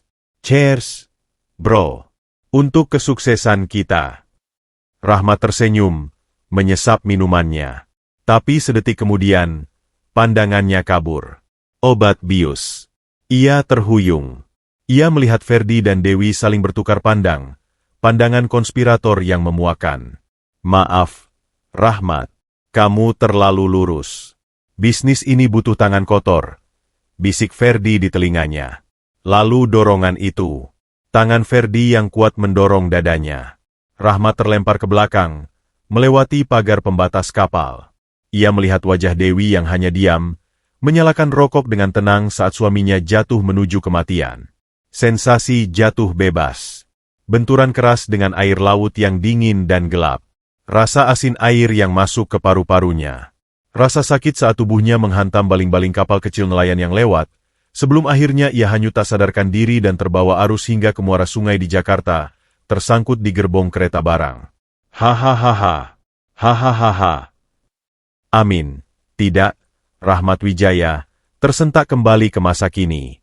Ia menghirup udara rakus seolah baru muncul dari dalam air. Keringat dingin membasahi seluruh tubuhnya, hingga kaos oblongnya basah kuyup. Matanya terbelalak lebar. Pupilnya mengecil tajam. Gemetar di tangannya berhenti. Postur tubuhnya yang tadi membungkuk pasrah layaknya seorang pemulung yang kalah, perlahan tegak. Bahunya terbuka lebar. Dagunya terangkat. Ia menatap layar TV itu lagi. Kali ini, ia tidak melihat orang asing. Ia melihat musuh. Rasa sakit di kepalanya perlahan surut, digantikan oleh sesuatu yang jauh lebih berbahaya. Kemarahan yang dingin dan terkalkulasi. Ia ingat semuanya. Ia ingat kode brankasnya. Ia ingat nomor rekening rahasianya. Ia ingat siapa saja yang ia pecat dan siapa saja yang ia tolong. Dan yang paling penting, ia ingat betapa ia mencintai Dewi dan betapa ia mempercayai Ferdi, dan betapa cinta serta kepercayaan itu dikhianati dengan cara yang paling biadab. Rahmat melihat tangannya yang kasar, kotor, dan penuh luka. Tangan yang selama seminggu ini belajar memungut sampah dan memperbaiki atap bocor. Tangan yang baru saja berlutut di depan penadah barang curian. Mereka membuatku menjadi sampah, batin Rahmat, suaranya di dalam kepala terdengar menakutkan. Maka aku akan menjadi sampah yang akan mendaur ulang hidup mereka. Rahmat menoleh ke samping. Ia melihat cahaya yang masih tertidur pulas di pahanya. Wajah gadis kecil itu damai. Tidak tahu bahwa paha yang ia jadikan bantal kini bukan lagi milik Om Amin, si pemulung polos, melainkan milik seorang miliarder yang sedang merencanakan perang. Rahmat menyentuh pipi cahaya. Kelembutan masih ada di sana, namun kini bercampur dengan proteksi yang mematikan. Dulu, ia berjuang demi cahaya dan Nenek Siti karena naluri kemanusiaan. Sekarang, ia berjuang karena mereka adalah penyelamat nyawa sang raja. Tidur yang nyenyak. Nak, bisik Rahmat pelan, suaranya berubah menjadi bariton yang berwibawa. Besok, Om akan belikan kamu dunia. Sementara itu, di belahan kota yang lain, di sebuah penthouse mewah di kawasan Kuningan, telepon genggam Ferdi berdering. Ferdi, yang baru saja selesai melakukan konferensi pers penuh sandiwara, mengangkat telepon dengan malas sambil menyesap whisky mahalnya. Halo? Siapa ini? Tanya Ferdi angkuh. Bos Ferdi? Ini Koh Abun dari Pasar Gelap. Suara licik si penadah terdengar di ujung sana. Saya punya kabar yang mungkin bernilai miliaran buat bos. Tadi ada gembel jual jam Rolex dedet emas ke saya. Di belakangnya ada ukiran nama, Rahmat Wijaya. Dan orangnya mirip banget sama foto bos Rahmat yang hilang, cuma versi gembelnya. Ferdi tersedak minumannya. Gelas whiskey-nya terhenti di udara. Matanya membelalak. Apa? Kamu yakin? Bentak Ferdi.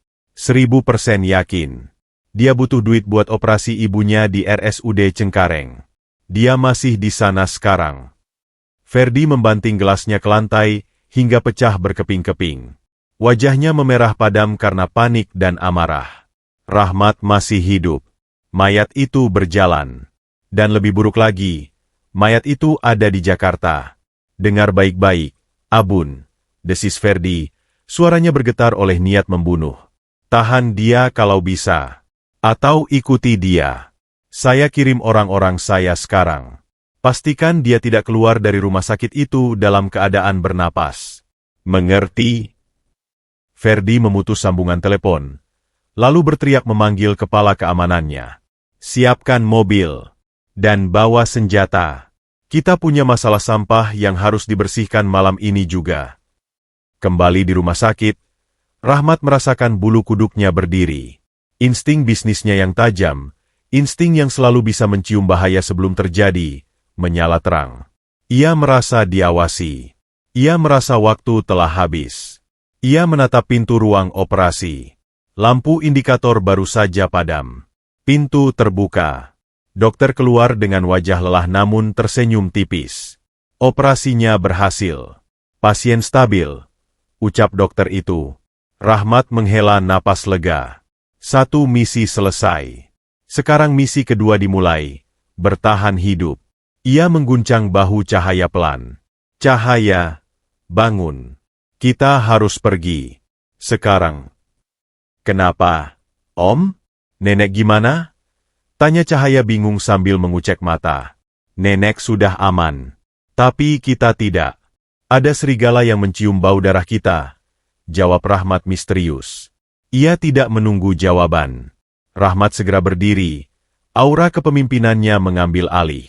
Perang telah dimulai, dan medan pertempurannya bukan lagi ruang rapat ber-AC, melainkan lorong-lorong rumah sakit dan jalanan Jakarta yang kejam. Malam di Rumah Sakit Umum Daerah Cengkareng semakin larut, namun ketenangan malam itu dicabik-cabik oleh kedatangan 3 buah mobil SUV hitam yang berhenti mendadak di depan lobi UGD.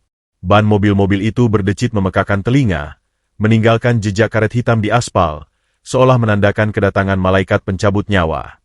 Dari dalam perut besi kendaraan-kendaraan itu, keluarlah 6 orang pria berbadan tegap dengan jaket kulit hitam yang menyembunyikan tonjolan senjata di pinggang mereka.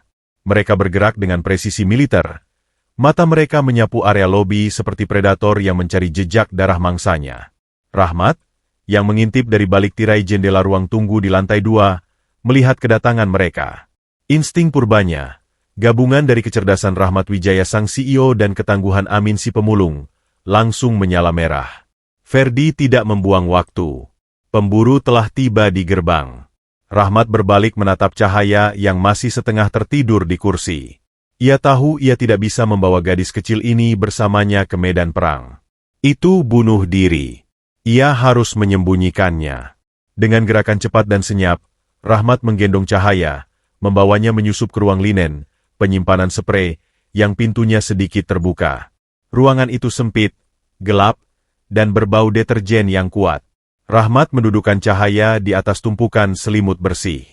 Dengar Om baik-baik, Cahaya, bisik Rahmat. Kedua tangannya memegang bahu gadis kecil itu erat.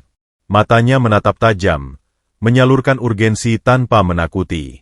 Jangan keluar dari sini sampai Om jemput. Jangan bersuara. Kalau ada orang asing yang buka pintu, sembunyi di balik tumpukan selimut paling belakang. Mengerti? Cahaya mengangguk ketakutan. Matanya bulat besar memantulkan sedikit cahaya dari celah pintu. Om mau kemana? Om jangan pergi.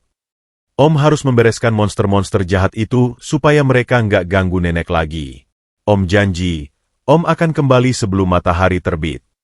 Rahmat mengecup kening Cahaya sekilas, sebuah ciuman perpisahan yang penuh doa, lalu menutup pintu itu rapat-rapat.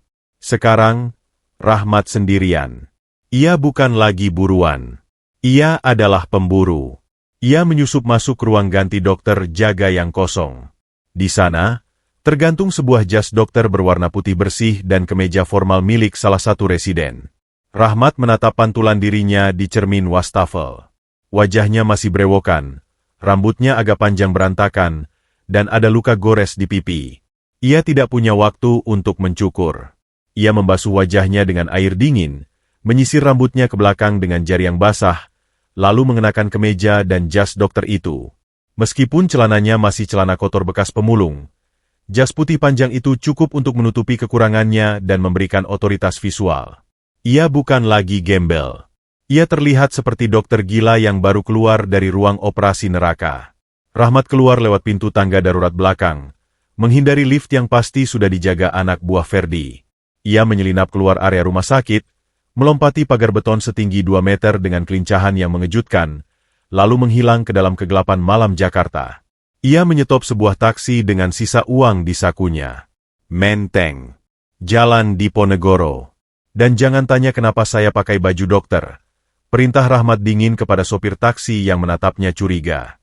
Sementara itu, di sebuah mensah megah bergaya kolonial di kawasan elit Menteng, suasana pesta sedang mencapai puncaknya.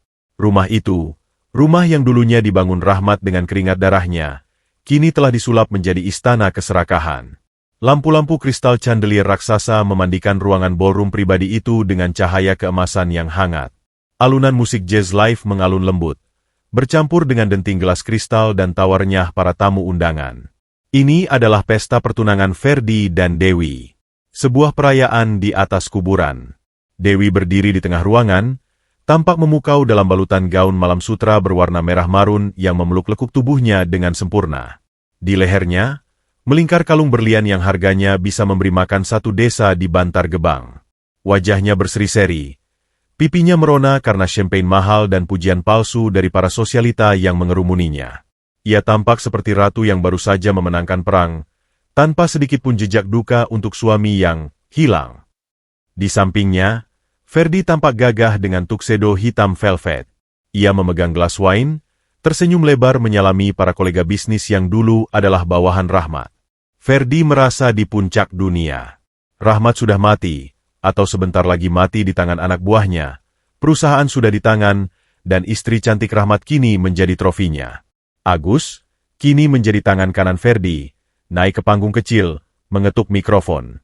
Mohon perhatiannya sebentar, ucap Agus. Musik berhenti. Semua mata tertuju ke panggung. Malam ini, di tengah duka kita kehilangan Pak Rahmat, kita juga merayakan harapan baru. Pak Ferdi telah berjanji untuk melindungi Ibu Dewi dan menahodai perusahaan kita melewati badai. Mari kita angkat gelas untuk pasangan baru ini, Ferdi dan Dewi. Cheers! Seru para tamu serempak. Ferdi merangkul pinggang Dewi, menariknya mendekat untuk ciuman perayaan. Dewi memejamkan mata, siap menerima ciuman pengkhianatan itu. Namun, bibir mereka tidak pernah bertemu. Roh, roh, roh.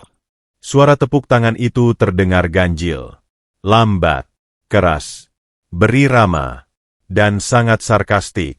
Suara itu datang dari arah pintu utama yang terbuka lebar. Angin malam menerobos masuk, membuat api lilin di meja-meja bergoyang liar.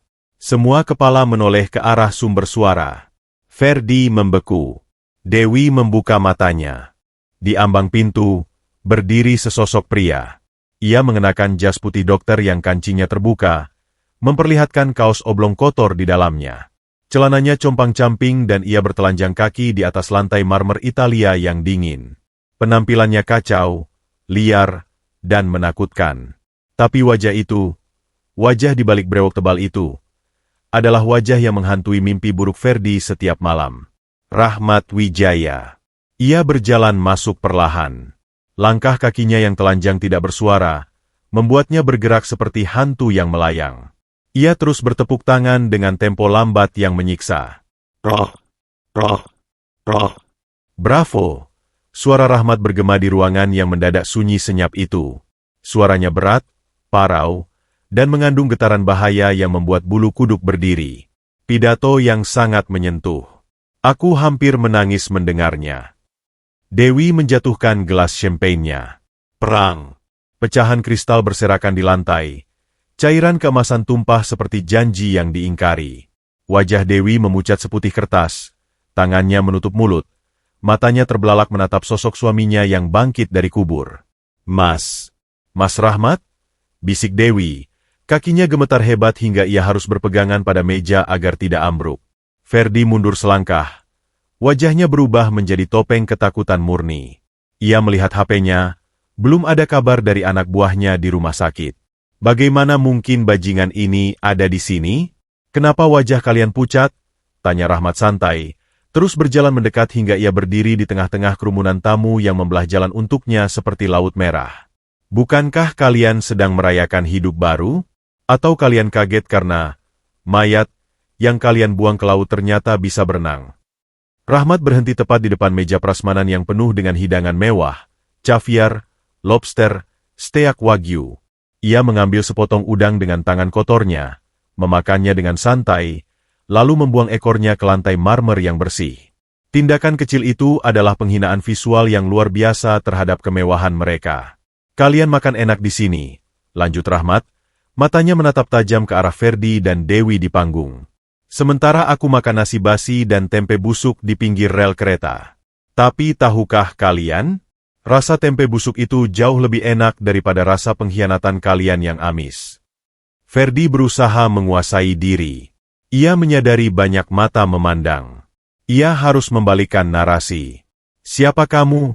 Bentak Ferdi, berpura-pura tidak kenal. Security. Usir orang gila ini. Dia menyamar jadi Rahmat. Rahmat sudah mati. Rahmat tertawa.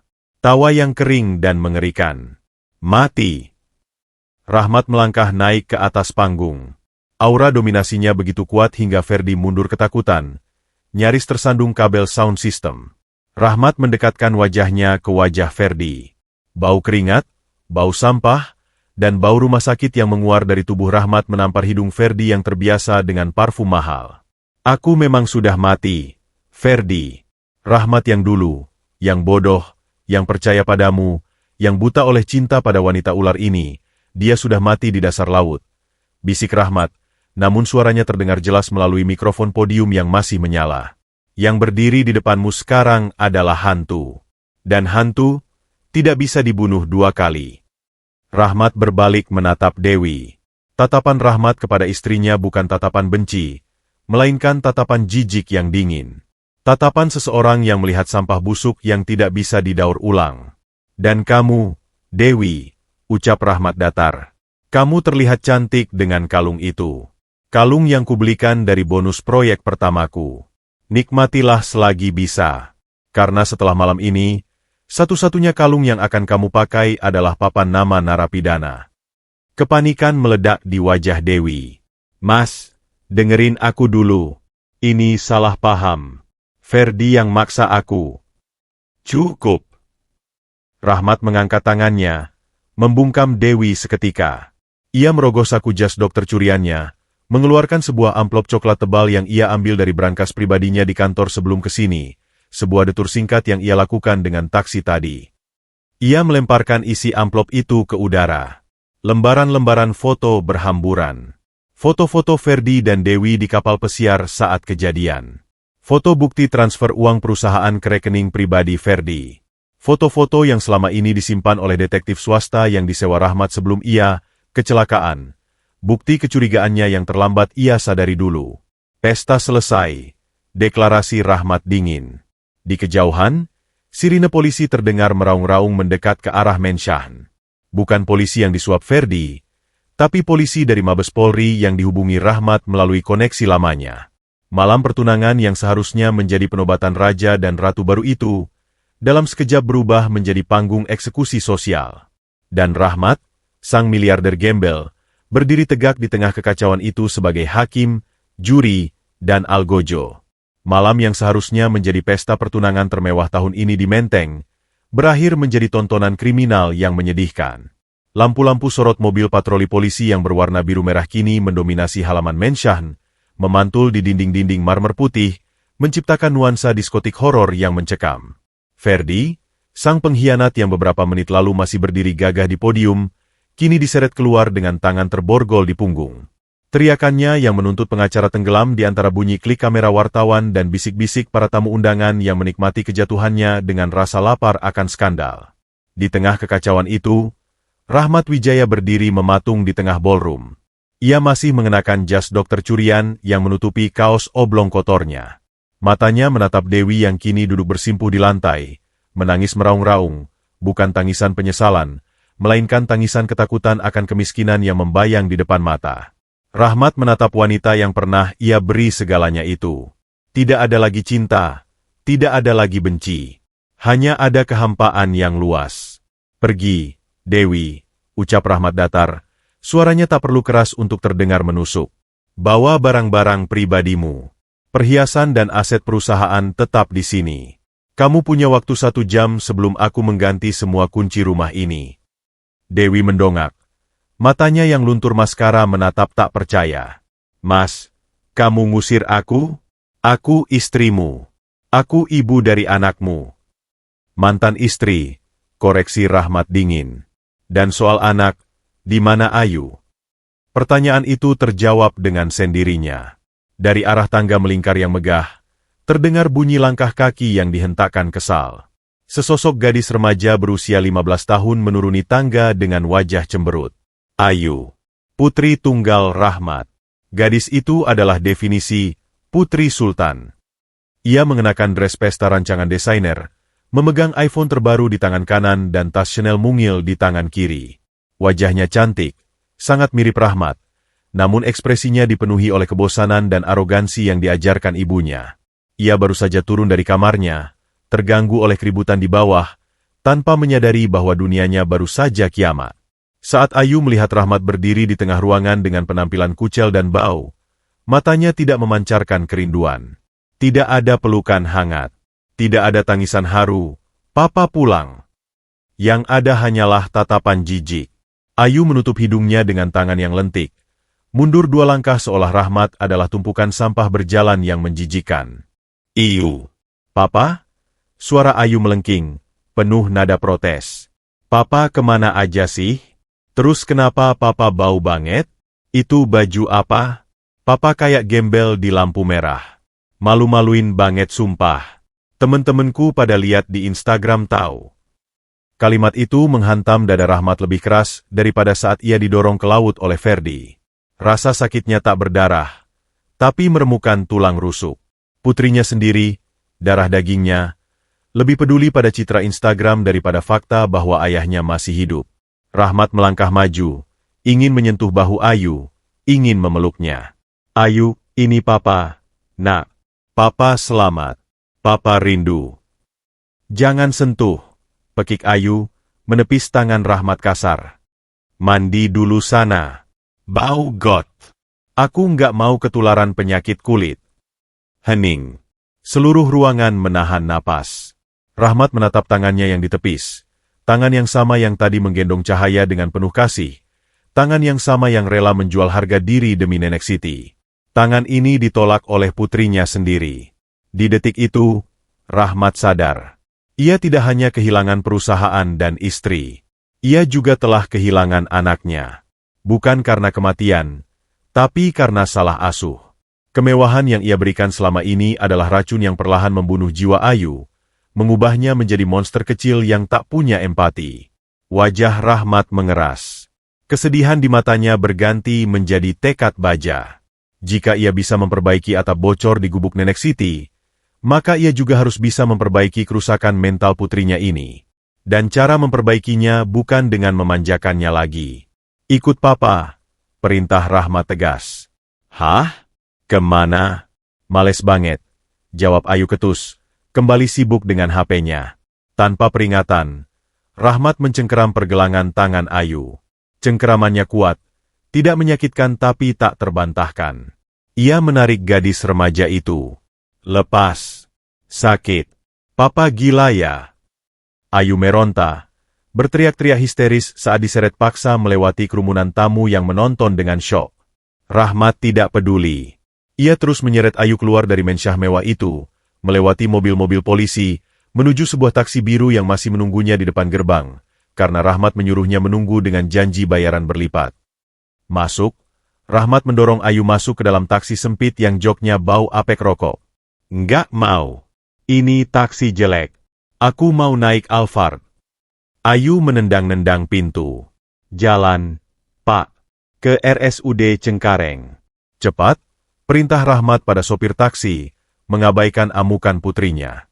Sepanjang perjalanan membelah malam Jakarta, Ayu terus mengomel, memaki, dan menangis marah. Ia mengeluh AC taksi kurang dingin, joknya keras, dan bau bensin bikin mual. Rahmat hanya diam. Ia duduk tegak menatap jalanan, membiarkan putrinya memuntahkan semua racun kemanjaannya. 1 jam kemudian, mereka sampai di rumah sakit.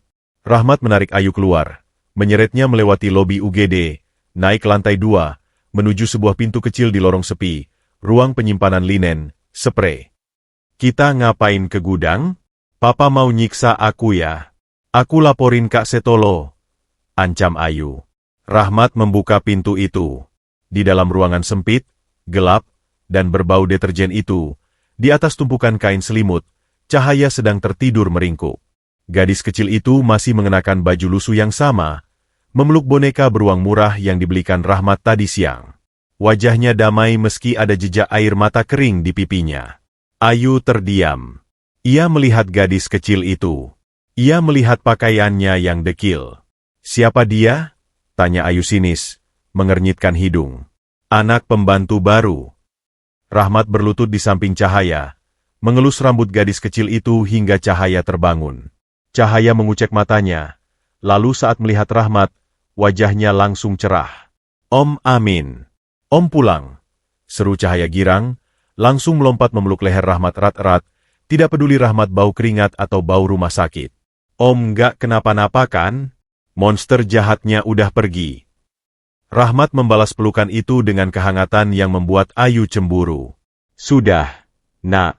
Monsternya sudah pergi. Kita aman," bisik Rahmat. Rahmat kemudian berdiri, menggandeng tangan Cahaya, lalu menghadapkan gadis kecil dekil itu kepada Ayu si putri sultan. "Ayu," suara Rahmat berat dan serius. "Kenalkan, ini Cahaya." Ayu melipat tangan di dada, menatap Cahaya dari ujung rambut sampai kaki dengan tatapan menilai yang kejam. "Terus, apa urusannya sama aku?" "Urusannya adalah," Rahmat menatap mata Ayu tajam, "anak kecil inilah yang menyelamatkan nyawa papamu saat papamu dibuang seperti sampah oleh ibumu dan Om Ferdi. Tangan kecil inilah yang menarik tubuh papa dari rel kereta api. Dan dia tidur di gudang sprei ini supaya papa bisa pergi menyelamatkan harta warisan yang kamu pakai foya-foya itu." Ayu tertegun. Mulutnya sedikit terbuka. Ia menatap Cahaya lagi. Kali ini tatapannya sedikit goyah. Dia mungut papa di sampah?" tanya Ayu pelan. "Iya," jawab Rahmat. "Saat kamu sibuk beli tas baru di Paris, anak ini sedang mengais paku bekas di rel kereta cuma buat beli obat sakit kepala. Saat kamu makan steak wagyu, dia membagi nasi akingnya sama papa. Dia tidak punya apa-apa, Ayu. Tapi dia memberikan segalanya buat papa." Cahaya, yang tidak mengerti ketegangan itu, menatap Ayu dengan polos. Ia melihat gaun Ayu yang indah. "Kakak cantik," puji Cahaya tulus. "Kakak anaknya Om Amin ya? Om Amin sering cerita soal kakak. Katanya kakak suka boneka. Kakak mau pinjam boneka beruang Cahaya?" Cahaya menyodorkan boneka beruang murah itu, harta paling berharga yang ia miliki saat ini, kepada Ayu. Tindakan itu sederhana, tapi efeknya nuklir. Ayu menatap boneka butut itu. Ia menatap wajah tulus Cahaya. Dan untuk pertama kalinya malam itu, dinding arogansi Ayu retak. Ia merasa malu. Sangat malu. Ia punya lemari penuh boneka mahal yang tak pernah ia sentuh. Sementara anak ini rela meminjamkan satu-satunya mainannya kepada orang asing yang baru saja menghinanya. Tangan Ayu gemetar. Ia tidak mengambil boneka itu, tapi ia juga tidak menepisnya. Ia menunduk, menatap sepatu mahalnya yang kini terasa berat. "Papa kecewa sama kamu, Ayu," lanjut Rahmat, suaranya melembut namun penuh kesedihan. "Papa gagal mendidik kamu. Papa kasih kamu kemewahan, tapi papa lupa kasih kamu hati. Mulai malam ini, itu semua berubah." Rahmat menggenggam tangan Cahaya di kiri dan tangan Ayu di kanan. "Kita pulang," kata Rahmat. "Ke Menteng?" tanya Ayu lirih. Suaranya tidak lagi galak. "Bukan," jawab Rahmat. "Ke Gubuk Nenek Siti. Kamu akan tinggal di sana seminggu. Kamu akan belajar tidur tanpa AC. Kamu akan belajar makan tempe. Kamu akan belajar caranya jadi manusia dari mereka." Ayu hendak protes, tapi saat melihat sorot mata ayahnya yang tak terbantahkan, dan melihat senyum polos Cahaya, kata-katanya tertahan di tenggorokan. Malam itu, di lorong rumah sakit yang sepi, dua dunia bertabrakan. Dan Rahmat, sang jembatan di antara keduanya, baru saja memulai proyek terbesarnya, bukan membangun gedung pencakar langit, melainkan membangun ulang jiwa putrinya yang runtuh. 1 minggu setelah malam pengusiran itu, matahari Jakarta kembali bersinar dengan angkuh, memanggang aspal dan beton kota tanpa ampun. Namun, Panasnya matahari kali ini tidak sebanding dengan neraka dunia yang sedang dijalani oleh Dewi. Wanita yang dulunya dipuja sebagai ikon mode menteng itu, kini berjalan tertatih-tatih di pinggiran rel kereta api Tanah Abang. Penampilannya tak ubahnya seperti hantu yang tersesat di siang bolong. Gaun sutra mahalnya kini kusam, robek di bagian kelim, dan ternoda lumpur kering. Rambutnya yang biasa ditata blow-dry salon kini kusut masai, lepek oleh keringat dan debu, wajahnya berminyak tanpa riasan. Memperlihatkan lingkaran hitam di bawah mata yang cekung karena kurang tidur dan kelaparan. Dewi telah kehilangan segalanya. Rekeningnya dibekukan, kartu kreditnya ditolak, dan teman-teman sosialitanya, parasit-parasit yang dulu memuji tas barunya, menutup pintu di depan hidungnya saat ia datang memohon pinjaman. Ia tidur di emperan toko, diusir satpam, dan berebut makanan sisa dengan kucing liar. Dalam 7 hari, Dewi belajar satu pelajaran brutal yang tidak pernah diajarkan di sekolah kepribadian. Harga diri seorang manusia ternyata sangat murah ketika perutnya kosong. Langkah kaki Dewi berhenti di depan sebuah lahan kosong di pinggir rel, tempat di mana Rahmat, mantan suaminya yang ia hianati, sedang mengawasi pembangunan pondasi yayasan sosial. Rahmat tampak gagah dengan kemeja flanel yang digulung hingga siku, topi proyek di kepala, memberi instruksi kepada para tukang dengan wibawa yang tenang. Di sampingnya, Nenek Siti duduk di bel bambu sambil memilah beras, matanya yang tajam mengawasi segalanya. Dewi menelan ludah. Tenggorokannya kering kerontang. Kakinya gemetar, bukan hanya karena lelah, tapi karena rasa malu yang membakar sisa-sisa egonya. Namun, rasa lapar adalah tuan yang kejam. Ia tidak punya pilihan lain. Dewi menyeret kakinya mendekat. Saat para kuli bangunan melihatnya, mereka bersiul mengejek, mengira ia wanita gila. Rahmat menoleh. Tatapannya datar, tidak ada kebencian, tidak ada kasihan, hanya ketenangan samudra yang dalam. "Mas," panggil Dewi, suaranya pecah dan serak. "Mas Rahmat." Dewi jatuh berlutut di tanah berkerikil di depan Rahmat. Ia menangkupkan kedua tangannya yang kotor. "Tolong aku, Mas. Aku nggak kuat. Aku lapar. Ampuni aku." Isak Dewi, air matanya berjatuhan membuat jalur bersih di pipinya yang berdebu. "Aku mau balik. Aku janji bakal jadi istri yang baik. Aku nggak mau hidup kayak gini." Rahmat menatap wanita yang pernah ia nikahi itu. Dulu, ia akan memberikan dunia hanya untuk melihat wanita ini tersenyum. Tapi Rahmat tahu, memberi Dewi kenyamanan sekarang sama saja dengan memberinya racun. Jiwa Dewi sakit, terinfeksi oleh virus materialisme akut, dan obatnya haruslah pahit. Rahmat berjongkok, mensejajarkan matanya dengan Dewi. "Kamu tidak bisa kembali menjadi istriku, Dewi. Tempat itu sudah hangus kau bakar sendiri," ucap Rahmat tegas namun tidak membentak. "Tapi aku tidak akan membiarkan ibunya Ayu mati kelaparan di jalan. Masalahnya, di sini tidak ada tempat untuk nyonya besar. Di sini, kalau mau makan, harus kerja." Dewi mendongak, matanya penuh harap. "Kerja apa aja, Mas? Asal dikasih makan, asal dikasih tempat tidur." Rahmat mengangguk. Ia menoleh ke arah Nenek Siti. "Nek, saya serahkan murid baru ini ke Nenek. Tolong ajarkan dia apa yang Nenek ajarkan ke saya dulu, cara menjadi manusia." Nenek Siti meletakkan tampah berasnya. Ia berdiri, berjalan mendekati Dewi dengan langkah tertatih namun aura yang mengintimidasi. Ia menatap Dewi dari ujung rambut sampai kaki dengan tatapan seorang jenderal yang menginspeksi prajurit baru yang lembek. "Bangun," perintah Nenek Siti singkat. Dewi buru-buru bangun, menyeka air matanya. Nenek Siti melempar sebuah ember besar berisi tumpukan baju kotor milik para kuli bangunan dan pemulung sekitar. Baunya sungguh menyengat, bau keringat laki-laki, bau tanah, bau oli, dan bau apek yang membuat perut mual. "Tugasmu nyuci," kata Nenek Siti, menunjuk ke arah sumur pompa di belakang gubuk. "Itu baju orang-orang yang kerja keras buat bangun tempat ini. Sikat sampai bersih. Jangan ada noda sisa. Nggak ada mesin cuci di sini. Pakai tanganmu. Pakai sikat ijuk itu." Dewi terbelalak. Ia menatap tangannya yang masih memiliki sisa-sisa nail art mahal yang kini rompal. "Tea, tapi Nek, tanganku nanti rusak." "Pong." Kalau nggak mau, sana pergi. Makan angin. Potong Nenek Siti sadis, berbalik badan. Ancaman kelaparan membuat Dewi panik. Mau. Aku mau, Nek. Dan dimulailah penyiksaan, atau lebih tepatnya, pemurnian, itu. Di bawah terik matahari siang bolong, di pinggir sumur yang becek, Dewi duduk di bangku kecil, dingklik. Ia mulai menyikat celana jeans kotor yang kaku oleh semen kering. Air mata Dewi menetes bercampur dengan air sabun yang pedih. Tangannya yang halus melepuh dalam hitungan menit. Kulit jarinya terkelupas bergesekan dengan sikat kasar. Punggungnya pegal luar biasa seolah mau patah. Setiap kali ia ingin berhenti, bayangan wajah Rahmat yang kecewa dan perutnya yang melilit memaksanya terus menyikat. Srok, srok, srok.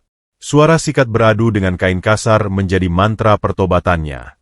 Ia teringat betapa dulu ia sering memaki pembantunya hanya karena setitik noda di bajunya. Sekarang, ia merasakan sendiri betapa sulitnya menghilangkan noda itu. Karma sedang menagih utang dengan bunga berbunga. 3 jam berlalu. Tumpukan cucian itu akhirnya selesai. Dewi terkulai lemas di lantai semen sumur, basah kuyup oleh keringat dan air cucian, tangannya merah bengkak dan gemetar hebat. Ia belum pernah merasa selelah ini seumur hidupnya. Tiba-tiba, sebuah tangan kecil menyodorkan piring seng di depan wajahnya. Tante pasti lapar ya? Makan dulu, Tante. Dewi mendongak. Cahaya berdiri di sana, tersenyum tulus.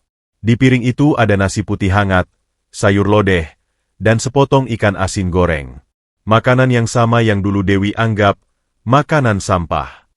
Tapi saat ini, aroma ikan asin itu tercium seperti hidangan surga. Dewi menatap Cahaya. Gadis kecil ini, anak yang dulu ia hina, anak yang ia anggap kotor, kini melayaninya dengan kasih sayang tanpa dendam. Cahaya tidak melihatnya sebagai wanita jahat. Cahaya hanya melihat manusia yang kelaparan. Tangis Dewi pecah lagi. Kali ini bukan karena sedih nasib, tapi karena rasa malu yang membuncah. Makasih ya, Nak. Isak Dewi. Dengan tangan yang masih gemetar dan perih, Dewi mengambil nasi itu. Ia menyuapnya ke mulut dengan rakus. Rasa nasi yang manis, gurihnya ikan asin, dan pedasnya sambal meledak di lidahnya. Enak banget. Gumam Dewi di sela tangisnya. Ia tidak pernah merasakan makanan seenak ini, bahkan di restoran bintang 5 Paris sekalipun. Ini adalah rasa syukur. Ini adalah rasa hasil keringat sendiri. Dari kejauhan, Rahmat dan Nenek Siti mengamati pemandangan itu. Dia bakal jadi orang bener. Nak amin, gumam Nenek Siti, menyeka sudut matanya dengan ujung kebaya. Orang sombong itu obatnya cuma satu, dikembalikan ke tanah. Biar dia sadar kalau dia juga terbuat dari tanah, bukan dari emas. Rahmat mengangguk, tersenyum tipis. Ia melihat Dewi menghabiskan butir nasi terakhir di piringnya, lalu menjilati jari-jarinya. Ia melihat mantan istrinya itu tersenyum pada Cahaya, sebuah senyum yang lemah, lelah, tapi untuk pertama kalinya dalam 10 tahun, senyum itu tulus. Topeng sosialitanya telah hancur, memperlihatkan wajah manusia biasa yang rapuh namun berpotensi menjadi indah.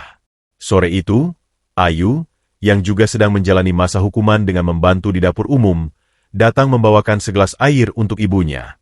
Ma. Panggil Ayu pelan, menatap ibunya yang kucel dengan tatapan baru.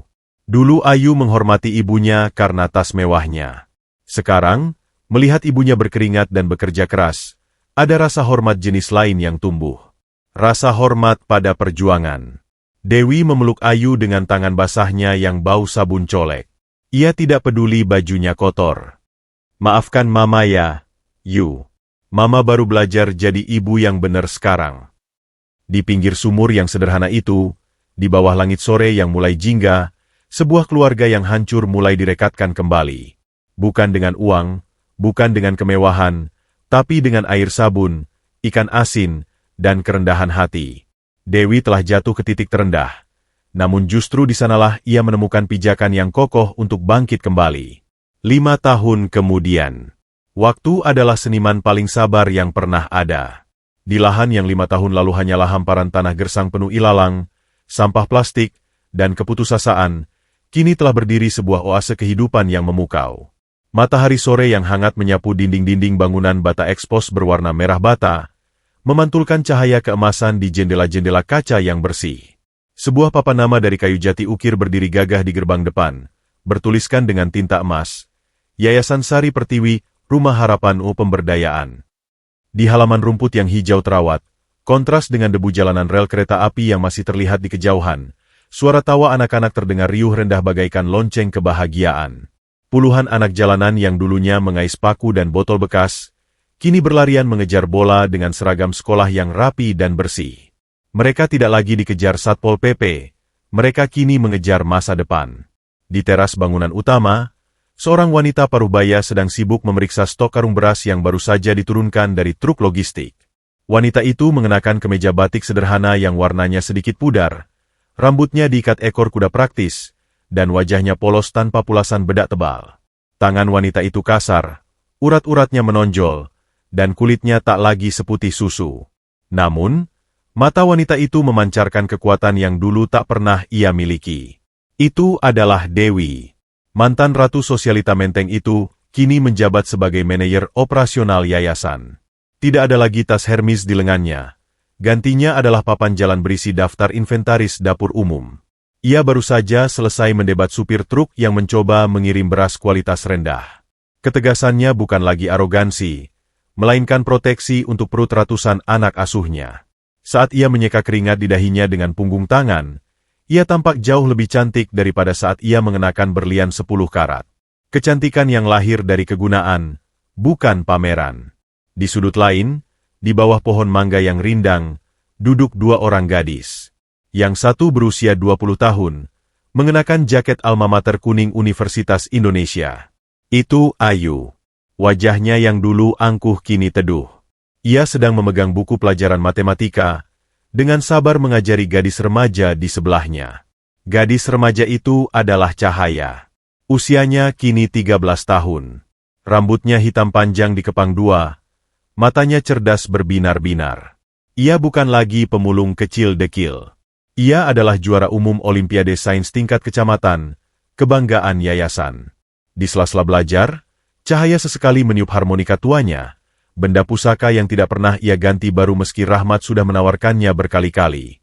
Melodi harmonika itu mengalun syahdu, menyatu dengan desau angin sore. Rahmat Wijaya mengamati pemandangan itu dari jendela ruang kerjanya di lantai 2. Rambutnya kini mulai memutih di bagian pelipis, menambah aura wibawanya. Ia tidak mengenakan jas Armani. Ia hanya memakai kemeja koko putih longgar dan celana kain yang nyaman. Ada kedamaian yang asing namun candu di dadanya. Dulu, ia memandang dunia dari balik kaca gedung pencakar langit, melihat manusia hanya sebagai angka statistik dan grafik keuntungan. Sekarang, ia melihat dunia dari mata Amin, pria sederhana yang pernah ditolong malaikat kecil di pinggir rel. Pintu ruangan Rahmat diketuk pelan. Nenek Siti masuk. Jalannya sudah menggunakan tongkat, tubuhnya makin membungkuk dimakan usia, tapi sorot matanya masih setajam elang. "Nak Amin," panggil Nenek Siti. Ia satu-satunya orang yang masih bersikeras memanggil Rahmat dengan nama itu. "Ayo turun. Makan malam sudah siap. Jangan kerja terus. Yayasan ini nggak akan lari." Rahmat tersenyum, segera bangkit dan memapah wanita tua itu. "Siap, Komandan. Nenek masak sayur lodeh lagi." "Iya, khusus buat kamu. Biar kamu nggak lupa rasanya jadi orang susah," kekeh Nenek Siti. Mereka berjalan beriringan menuju bangunan kecil di belakang yayasan. Bangunan itu unik. Di tengah kemegahan fasilitas modern di sekelilingnya, bangunan ini adalah sebuah gubuk kayu reot yang sengaja dipertahankan, diawetkan, dan diperkokoh strukturnya. Ini adalah gubuk asli Nenek Siti 5 tahun lalu. Rahmat melarangnya diruntuhkan. Ia menjadikannya monumen ingatan, sekaligus ruang makan pribadi keluarga inti mereka. Di dalam gubuk yang kini bersih dan terang itu, sebuah meja makan kayu panjang telah tertata rapi. Aroma sayur lodeh, ikan asin goreng, sambal terasi, dan nasi hangat mengepul memenuhi ruangan, mengalahkan aroma parfum restoran Michelin manapun yang pernah Rahmat kunjungi. Dewi, Ayu, dan Cahaya sudah duduk menunggu. Saat Rahmat dan Nenek Siti masuk, suasana hangat langsung menyelimuti. "Pak, lama banget sih." Keburu dingin nih ikannya, protes Ayu manja. Tapi kali ini kemanjaannya terdengar hangat, layaknya anak pada ayahnya, bukan tuntutan putri raja. "Sabar dong, Kak Ayu. Kan Om Amin harus bantu nenek jalan," bela Cahaya sambil menyendokkan nasi ke piring Rahmat. Rahmat duduk di kepala meja. Ia memandang wajah-wajah di hadapannya satu persatu.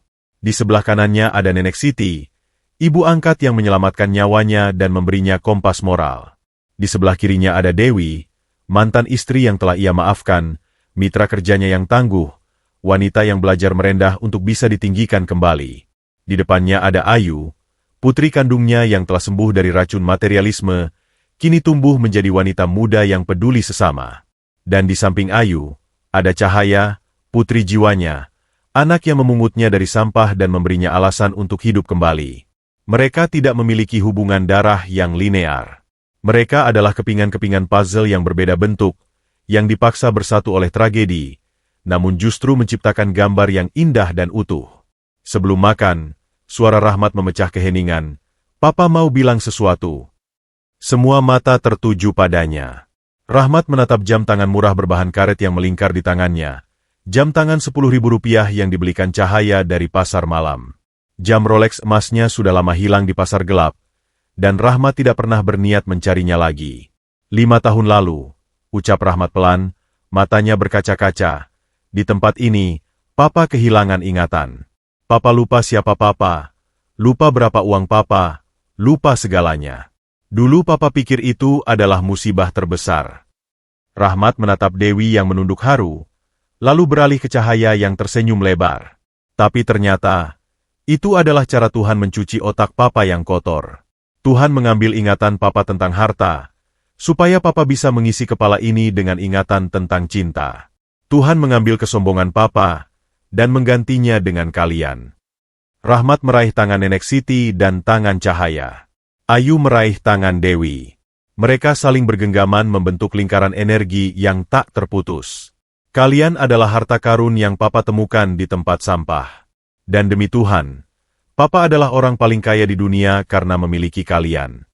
Air mata menetes di pipi Dewi. Nenek Siti mengangguk-angguk bijak. Ayu tersenyum bangga.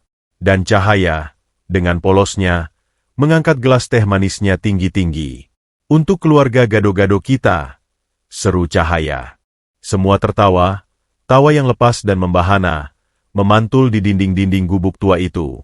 Mereka bersulang dengan gelas plastik berisi teh manis hangat. Di luar, suara kereta api malam melintas di kejauhan. Gujes, gujes, gujes. Dulu, suara itu adalah suara teror yang membawa trauma. Tapi malam ini, suara itu terdengar seperti irama pengantar tidur yang damai. Irama kehidupan yang terus berjalan, membawa mereka menuju stasiun-stasiun kebahagiaan berikutnya. Kamera perlahan bergerak mundur, keluar dari jendela gubuk, naik ke angkasa.